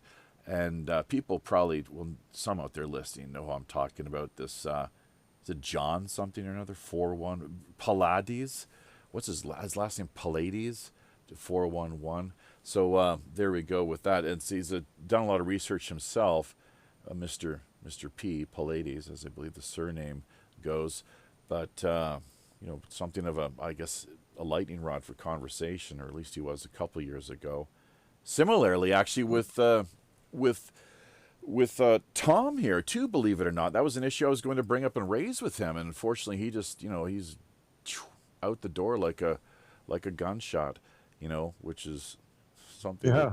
He knows a thing or two about, of course, how to fire those rifles, which Courtesy of the white man, I guess, if you look at the history, right?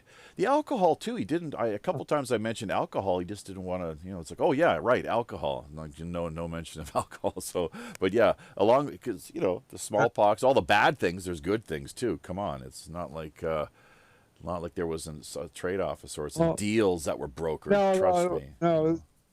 Native North Americans don't have a gene that makes them predisposed right. to becoming right. To I mean, it's the same thing with these Koreans, man. Their faces get all red. Oh, hell yeah!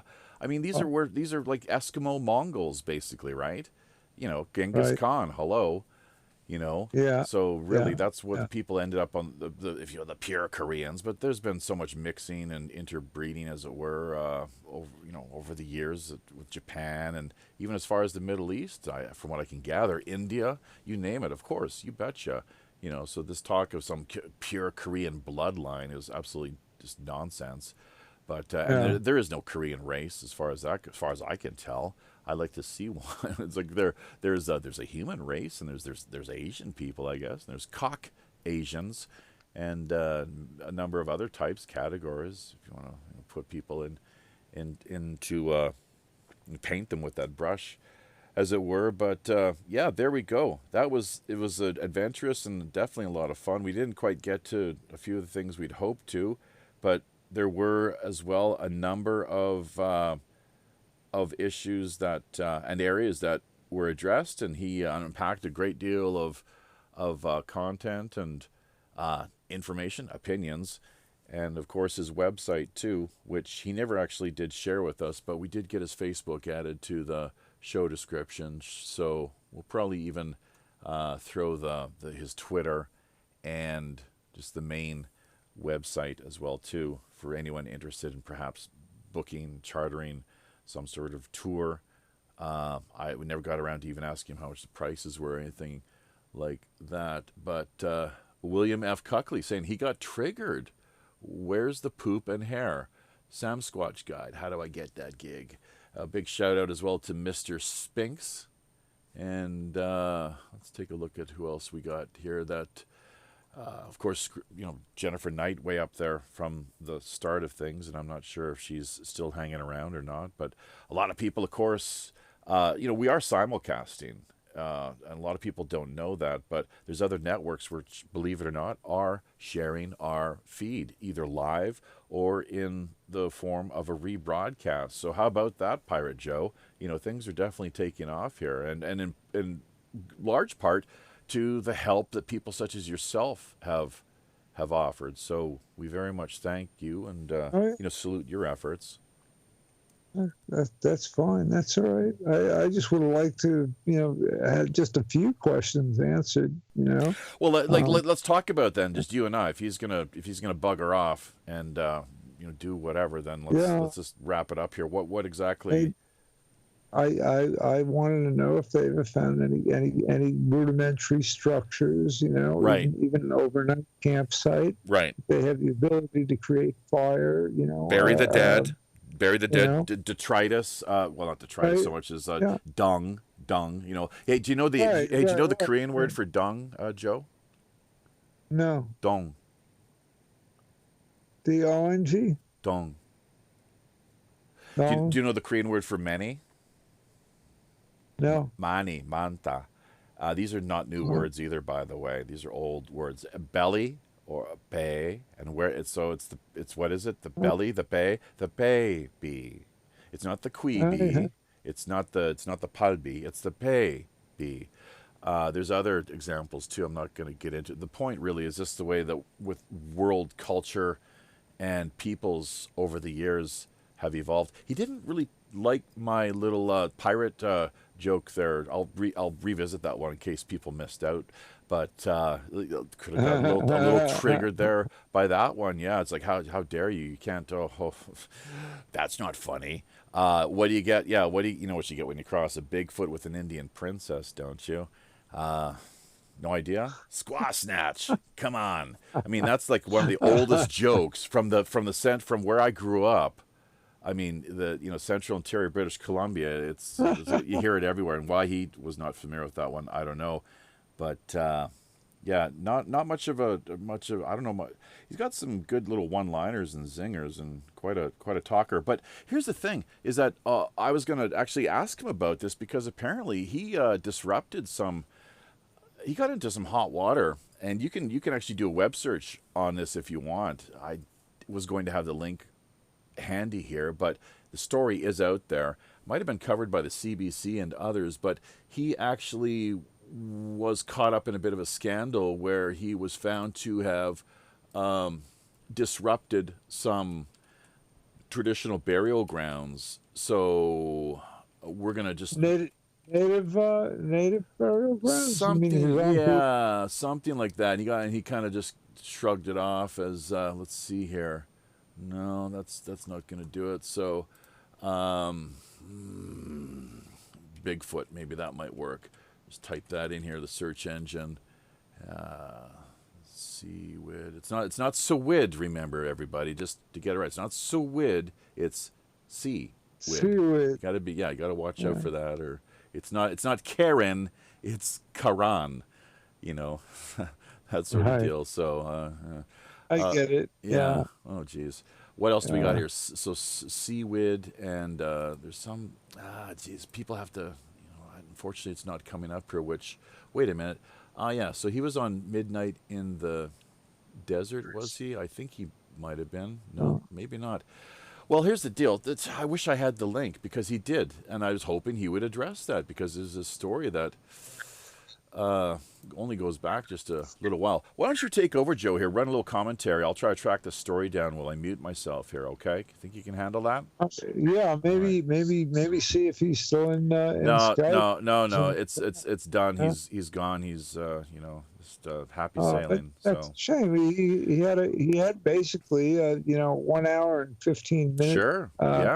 Dialogue that promoting himself and and survival and all this other kind of stuff. He doesn't does he need any more promotion with his business, his guiding and outfitting? Really? Yeah, all I wanted to do is ask a few simple, straightforward questions. Well, like I said, from the get-go, it was kind of just waiting for the what we request from all of our guests, just via the feature guest doc. Is what we call it. It's a document that we share with all of our potential guests. They provide us with 3 simple items. Their preferred bio synopsis overview. Number 2 are pictures for a slideshow, and then 3 social media links. That's it. And then they pass those on to us, and then we handle things, do the rest for everybody from there. But he just one of these people who you would think with his experience too that he would know about this. I guess he just was not interested in really kind of somebody's trying to come into the room and see if that is. Oh no, that's not going to work here. So that's not the way to do things there. Whoever is that Reverend Jim? Let's see. He was Reverend Jim. Reverend Jim was actually simulcasting. Jeez, so let's see if we can get him here. Bring him in. Yeah, there we go. Let's add him. Yeah. Stand by. So here we go. Adding Reverend Jim. I think he was trying to reach us here. Says he's not available. Okay. Well, we'll just keep things moving right along then. So Pirate Joe, if you could briefly just carry things along here, wrap things up, kind of overview, synopsis as we put this one to bed, and I will do what I can here on the side to conduct this little brief web search on the scandal surrounding this week's guest, which was reported on, I think, just within the last couple of years. It was a big deal at the time, but you think you can handle that? Sure. All right. Yeah. Go ahead. Yeah. It's all yours. Yeah, I was just, I'd like to know, all right, he goes out there with cameras and he takes people on these trips and, they take pictures and, there's a Bigfoot track, go step in it. Okay, I understand that.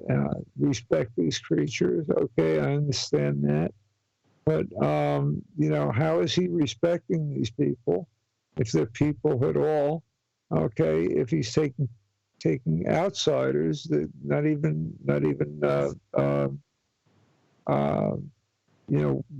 natives, to the area, out there, looking for these creatures, looking for signs of them, looking for remnants. Maybe. I mean, all you need is some, a piece of, a couple of pieces of fur. These things don't walk around. Tell me they don't cut themselves, or they don't get sick, or they don't die. I mean, come on, are they intelligent enough to bury their dead? If so, is there a sign of, are there graves that could be, that could be harnessed, that aren't Native American, that aren't in the, in the local tribal custom or area? If these things are so prevalent, where everybody knows about them, apparently up there, all people that live up there know about them or have some opinion about them. Enough so much so that he's able to survive running basically a tourist groups through the area, to take photographs and do investigations on this. I can understand his his reluctance to associate them directly with UFOs, extraterrestrials, time portals, all that kind of stuff, because that stuff is speculative anyway, in and of itself. But he did refer to them as watchers too, let's not forget, right? And that's the question I never got to ask him, was whether he made any connection between what he was saying with the watchers and the watchers of the Bible. Enoch, well, yeah, what should have been in the Bible is a lot more than, watchers are mentioned many times in Enoch, Book of Enoch, which was, I think, taken out. I don't know when. I'd have to research that. I wonder if there's any association between these creatures and those creatures. And, are they really, 7, 10, 12 feet tall? They leave a big enough footprint, and it would be pretty easy to measure, to get a good estimation of their mass by a single footprint, in dense snow. You'd be able to look at the outline of the footprint and go ahead and get an idea just by measuring the how much the snow is compressed and how much the ground beneath that is compressed. Joe, and get an idea of the mass. Sure, that's one way of doing things. Joe, we did manage to track down the link that we were looking for here. This is courtesy of the CBC, going back to 2014. Aboriginal tourism operator rebuked for opening burial boxes for travelers. So, incident on a remote island set off investigations by the RCMP and provincial government. We had that photo as well too. That was here in our archives, but unfortunately we didn't add it to the slideshow. Once again, Thomas himself not providing any photos, so we were left to kind of just over the last few hours scramble, put the show together, and do the best we could here, working with the new setup and system. Unfortunately, that in and of itself, I mean, you would think that the guy carries a couple of cameras, a film camera, a high def, and maybe a couple of cell phones to get pictures of these things, even if they're moving or whatever.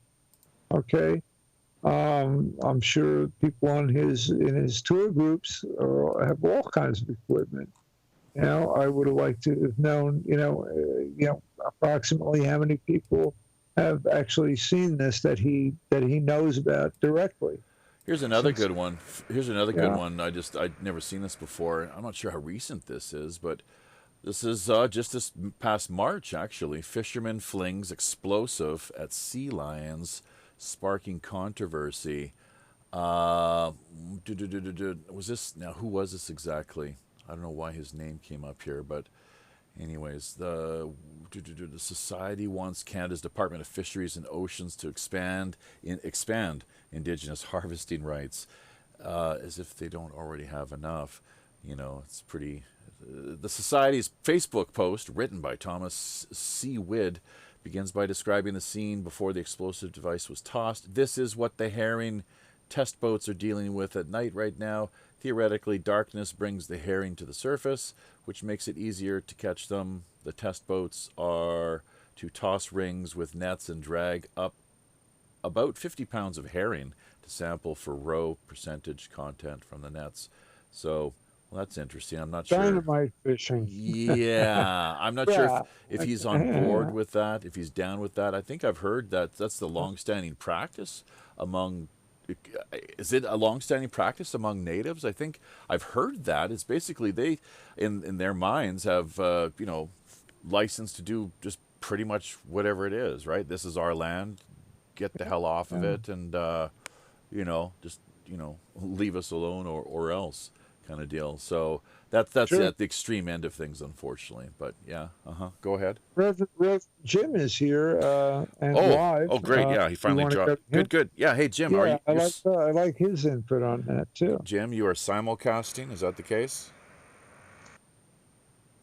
Oops, yes, I am. We are live on Reverend Jim's channel, and been live since the beginning. From the engine room. So I'm not sure. You're probably getting the cleaner feed via the signal we're getting out there, hopefully. But yeah, what did you think of the show, the guest? We got off to a bit of a rocky, kind of bumpy start there, unfortunately, with the intro. It was muted on this end. That's why we need a board up. It's just at times it's like, Jesus, I go through all this checklist of items to take care of, right? And sometimes you just mess up. It's like, whoa, you need somebody else on board who's going to take care of those things. I'm sitting there checking my stuff, going, "Is it me? Do I have him muted?" And I'm like, "No, I'm green across my board." Yeah. So that's just something that for us we'll patch something in later if necessary. Otherwise, we'll just have to leave a comment that people can expect a bit of a gap in the raw feed of what we were sharing with the world, putting out there, having archived, right? Because we don't. Basically it was just your intro. As soon as the guest came on, we could hear the guest.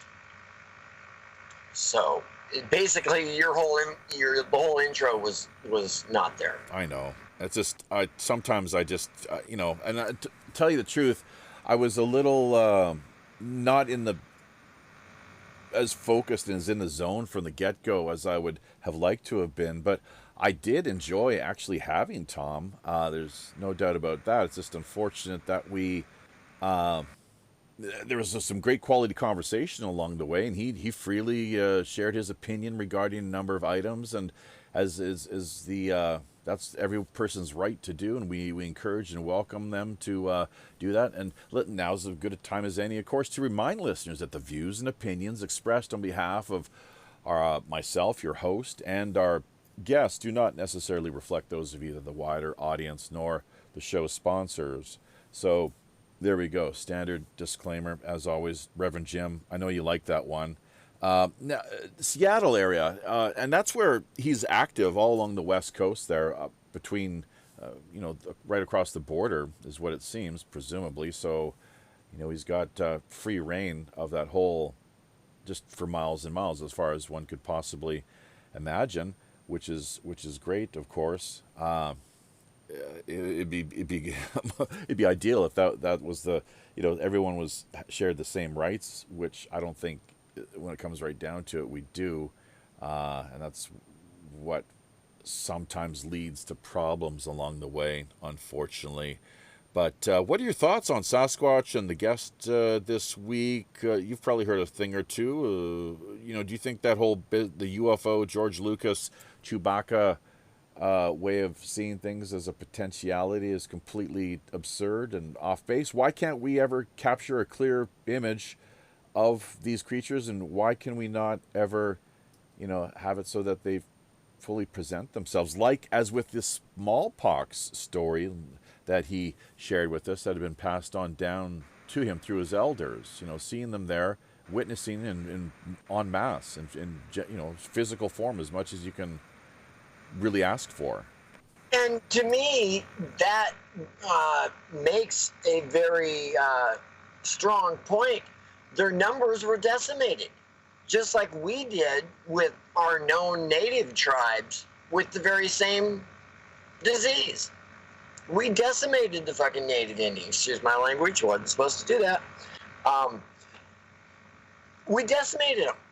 And so to think that we decimated the Sasquatch population also, and that they're intelligent and that they know that, hey, this bad stuff comes from these white people, these fair-skinned, these non-hairies. Yeah, I can see where they avoid us and would want nothing to do with us. I live in the Northwest. I've hiked over 40 miles of the Washington coast, which is wilderness. There's no cars, no roads, no nothing. If you want to be out there, you're on foot. And I've hiked over 40 miles of it. I've never seen a Bigfoot. I've seen some tracks I couldn't identify, but they weren't clear enough to say, hey, that's a Bigfoot track. It could have been a friggin' bear for all I know.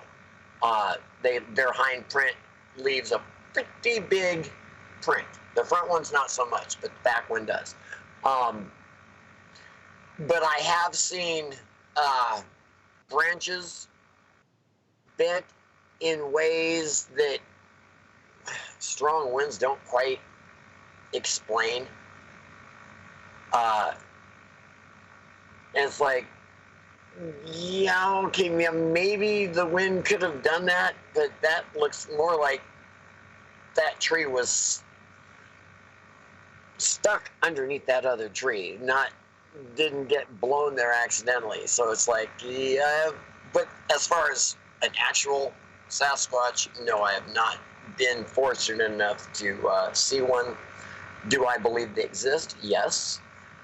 Are they related to UFOs? I have pondered that myself. I've, ran that Bible. Maybe that's why we don't see them, because they land their UFO, they do their thing, and they take off. I've also ran the theory that they're somebody's pet, and just like when we're driving down the road and we got our pet needs to relieve itself, we go to the rest area and we go to the pet area of the rest stop, we let our pet out. So, there's the possibility that the Sasquatch is actually the pets of the UFO and they've just landed to let their pet go to the bathroom. But he kind of blows that idea out of the water. Personally, I don't really know. I won't close my mind off to any of the possibilities until they've been either proven to be right or proven to be wrong. Right now, they're just possibilities. Widely talked about, there's no doubt about that. So I think we're going to close things down here now, just taking one final last look at what we have taking place out there in the comment region of things via the Peanut Gallery. Mr. Spinks, Mr. Anderson, William F. Cuckley. Welcome back, William. It's good to see you here again. So, Tom bailed. That's correct. Is what it would appear to us. I'm not sure what sort of how he sees things or what the issue is exactly. But like I was saying, it was just really odd that just in the it doesn't surprise me that he took off. Hopefully not feeling as if he had to leave with his tail between his legs. I mean, I have no idea. So I don't like to make false assumptions about anything when it comes right down to it. So we'll see. I'll see if we get any response from the guy or not. But hang on, Joe, your channel. But Joe, you gotta be careful with that, right? Because your channel's not open. So you got one last comment you want to throw in there? Go ahead. Yeah, Tom is pretty down to earth about these things, and open-minded. And Yeah, I wouldn't call. What are you talking about? Tom, open-minded? No. He's got his own set way of looking at things. Down to earth. I would not say that in the least. No, so you and I disagree on that front. He's very confident, his way of seeing things, in which he's entitled to. It's great that he comes at things so strongly, actually, because it's something you have to take into consideration, just the variety of views and perspectives that are out there. But down to earth, I mean, you're just saying that because of the UFO thing, I guess, but not in that sense. I know cosmic. I understand that, but I mean, he's open-minded enough to listen to someone else's opinion. What do you mean? What do you mean by that? How do you mean? We're talking about Tommy Shutter, right? No. Tommy. Our guest. Our guest is narrow-minded. Joe, lay off the laudanum. All right, come on, man, ease off in the laudanum and the ether. I haven't. Yeah, you saw that comment. No, I've been. I get very much sleep last night or today. But I'm just sitting there. The guest, Tom. I thought we were talking about Tom from Florida. Tom. I thought he dropped in here, but Thomas Sewid.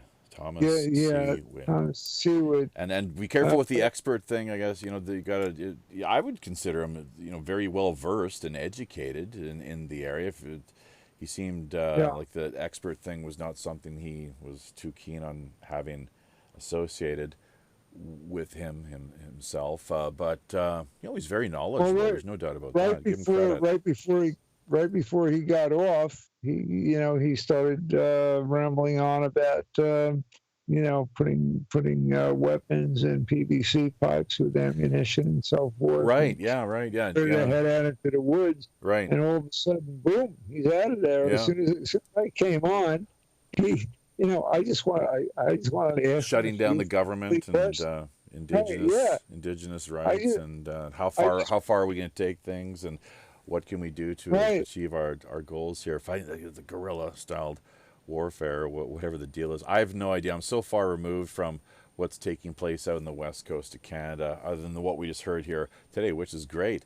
I mean, this is, you could call it breaking news, I suppose, really. That's a good point you make. Yeah, like stashing weapons and PCB. I mean, that was his last point before he bailed, And I had a few questions for him, and as soon as I started talking, bam, he's out of here. Yeah. Anyways, well, we'll look forward. Maybe have a chance to speak to him again. Book things at some future point down the road. I'd love to talk to him again. I don't know. He's the small man's complex. I know he brought that up a couple times, that's a great reference term, of course. Which to me, has to do with. But not just somebody's height, of course, but also just their sense of not being manly enough, I suppose. Whether they have a big item down below or not. Some people, just very insecure with themselves. So he seemed very assured, self-assured though, and confident. There's no doubt that he's got everything just the way he wants it. With his way of looking at life and the world, of course, and there you go. So, but British Columbia and the politics, I was not so keen on, frankly. I mean, I can see the smallpox angle, and maybe he thinks this corona business is really something to worry about. Although, personally, look, I've been the reports that I've got. I don't know what's going on in China. Okay, that's a place I would definitely not want to be. They will literally pull you out of your house by the hair, dragging and screaming, and have you thrown into an ambulance, and you'll never be seen again. I think and then now what they're doing is, see, with the corona, what they're allowing to, as far as the diagnosis is concerned, they're shifting the goalposts now, extending them to the point where everything is corona. Originally it was like just this and this is a symptom of corona. Now it's like, wow, let's just throw it wide open. That's what they're doing in China. So now the point that was made a couple days ago by Mitchell is starting to make a little more sense with Yeah, respect yeah, to, oh, yeah. I see. So now it's He like, comes and off as hey, very credible, very, very well, credible. yeah, Mitchell is another guy who's very confident in his ways, self-assured and opinionated, but and he's got certain things to back it up there as well, too, in Yeah, a big way. yeah. So we'll see. He It all, he he walks the walk as well as talks the talk. You know what I'm saying? Right, right. Well, So and we'll revisit that at some future point here coming up before too long. But in the meantime, yeah, it has been Valentine's Day, and Esther Koo couldn't make it. She will be dropping by, though, believe it or not, here maybe at the first part of March. We've been back in touch. She doesn't great. she doesn't hate us as much as we thought she might. So she's it's great. 'Cause I'm looking. Hey, she look. If somebody can't laugh at themselves, especially for me, that's a major red flag or just indicator as to their character, what they're all about. That the ability to laugh at oneself. It's easy to laugh at others, of course. Anyone can do that, but to laugh at yourself and to make a fool of yourself, really, and in fully knowing that you're basically just entertaining people, that because of just how absurd you are, as a performer, and entertainer. Especially she's a comedian as Yeah, well, that's right? what I'm saying. I Exactly. mean, so yeah, of course So you guys better, people better buckle up and be ready because, there's that Korean angle here to things that we're going to try to pump up as best we can. Of course, we've only got limited resources here, so we really do rely on you, the listener, to share the links, to leave your comments. The upvotes are great, of course, minds.com. They mean a little more. Remember to stay engaged and to become as active as you want, really. It's all about this volunteerism is really what our network is built around, along with hashtag what would Robin Hood do.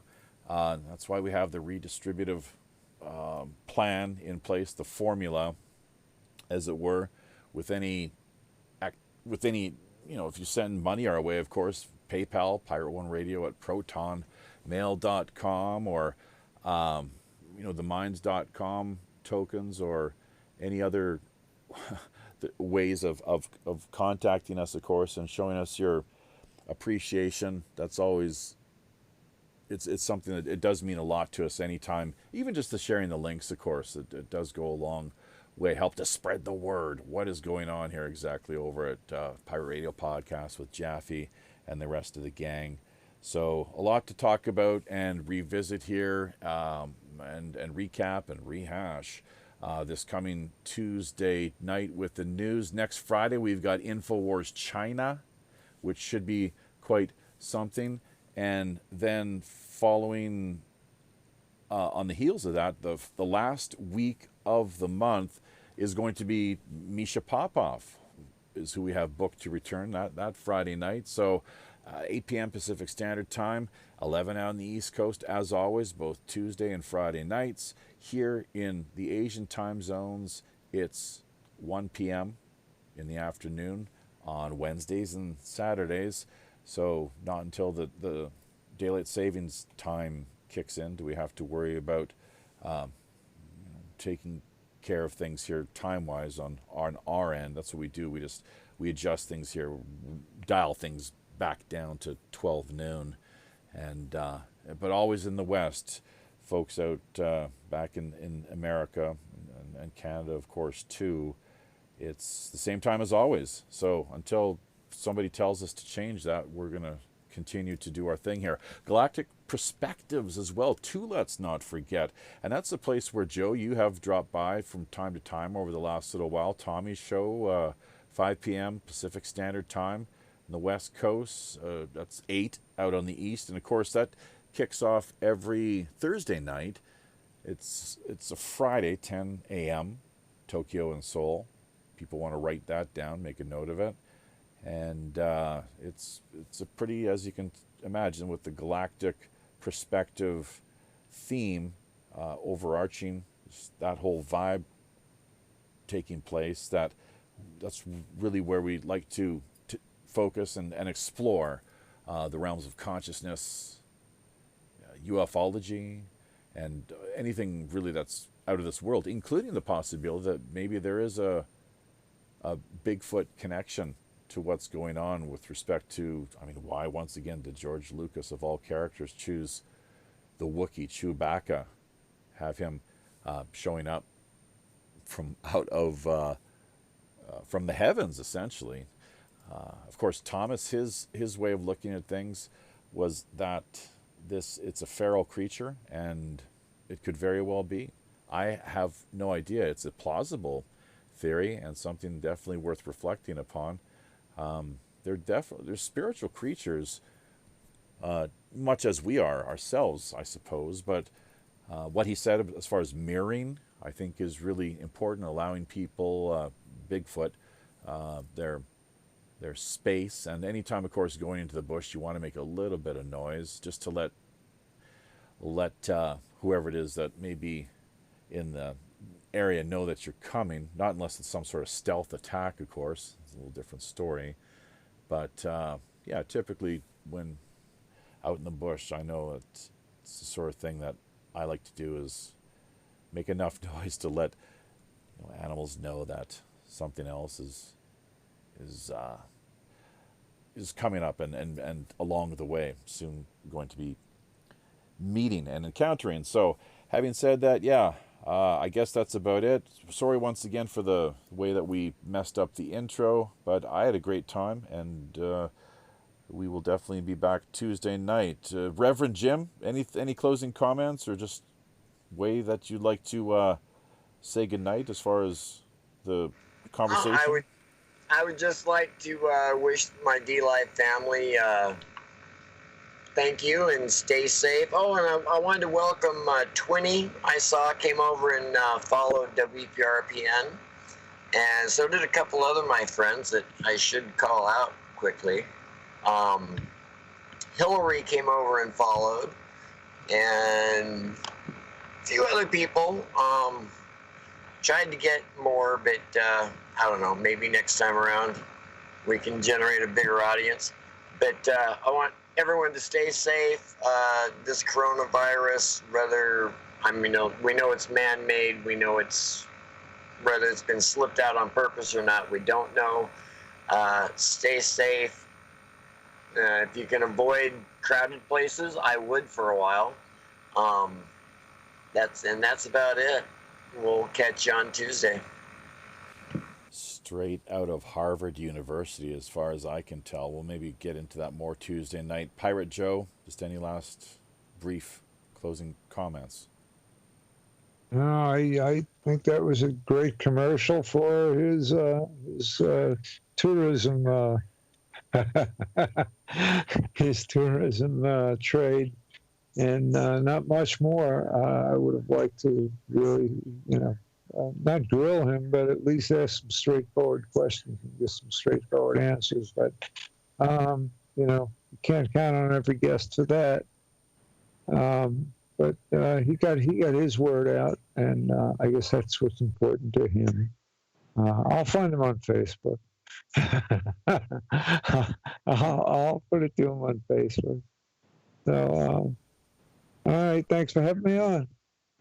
Yeah, no problem. And do let us know if he does get back to you via Facebook, or what all too many these days, unfortunately, refer to as fake book. Just the way they've got things set up there with their algorithms and so forth, unfortunately. Could definitely be doing a whole heck of a lot better job with respect to censorship, providing a safe place for free speech, really, I think is the number one aim. That's where rational thought goes to die. Yeah. Fake book. Right. All right, so we're out of here. We'll be back Tuesday night, folks. Thanks, everybody, for dropping in. And do show us your support with comments, upvotes, PayPal donations, once again. Things like that, always welcome. Proton Mail account, Pirate One Radio at protonmail.com is the email. And if you have any guest or show ideas as well, too, reach out to us. Follow all the links down in the show description area, and things should be pretty much self-explanatory from there. So, having said all of this, on behalf of Captain Long John Sinclair and all the rest of the crew here aboard the Robin Hood, until we meet again out on the high digital seas. I am your host, as always, the show's Chief Communications Officer, Jaffe Ryder. Tally ho.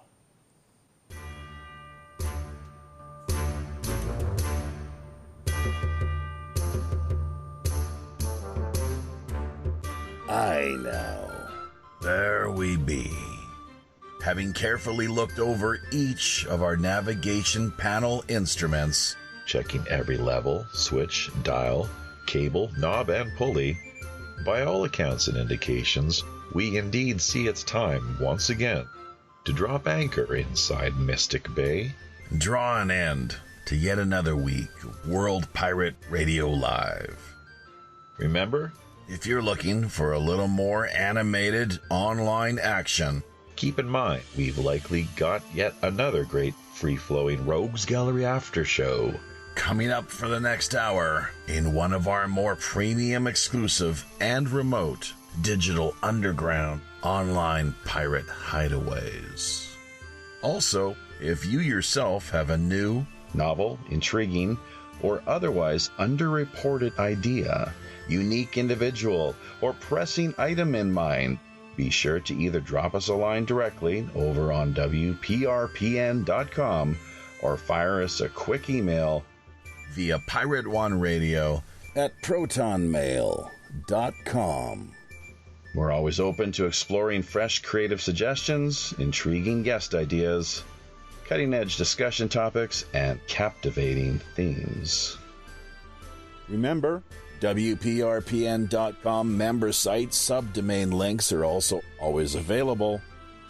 Great for artists, musicians, podcasters, bloggers, social media personalities, or pretty much just any old land lover looking to boost their online visibility, presence, and reach.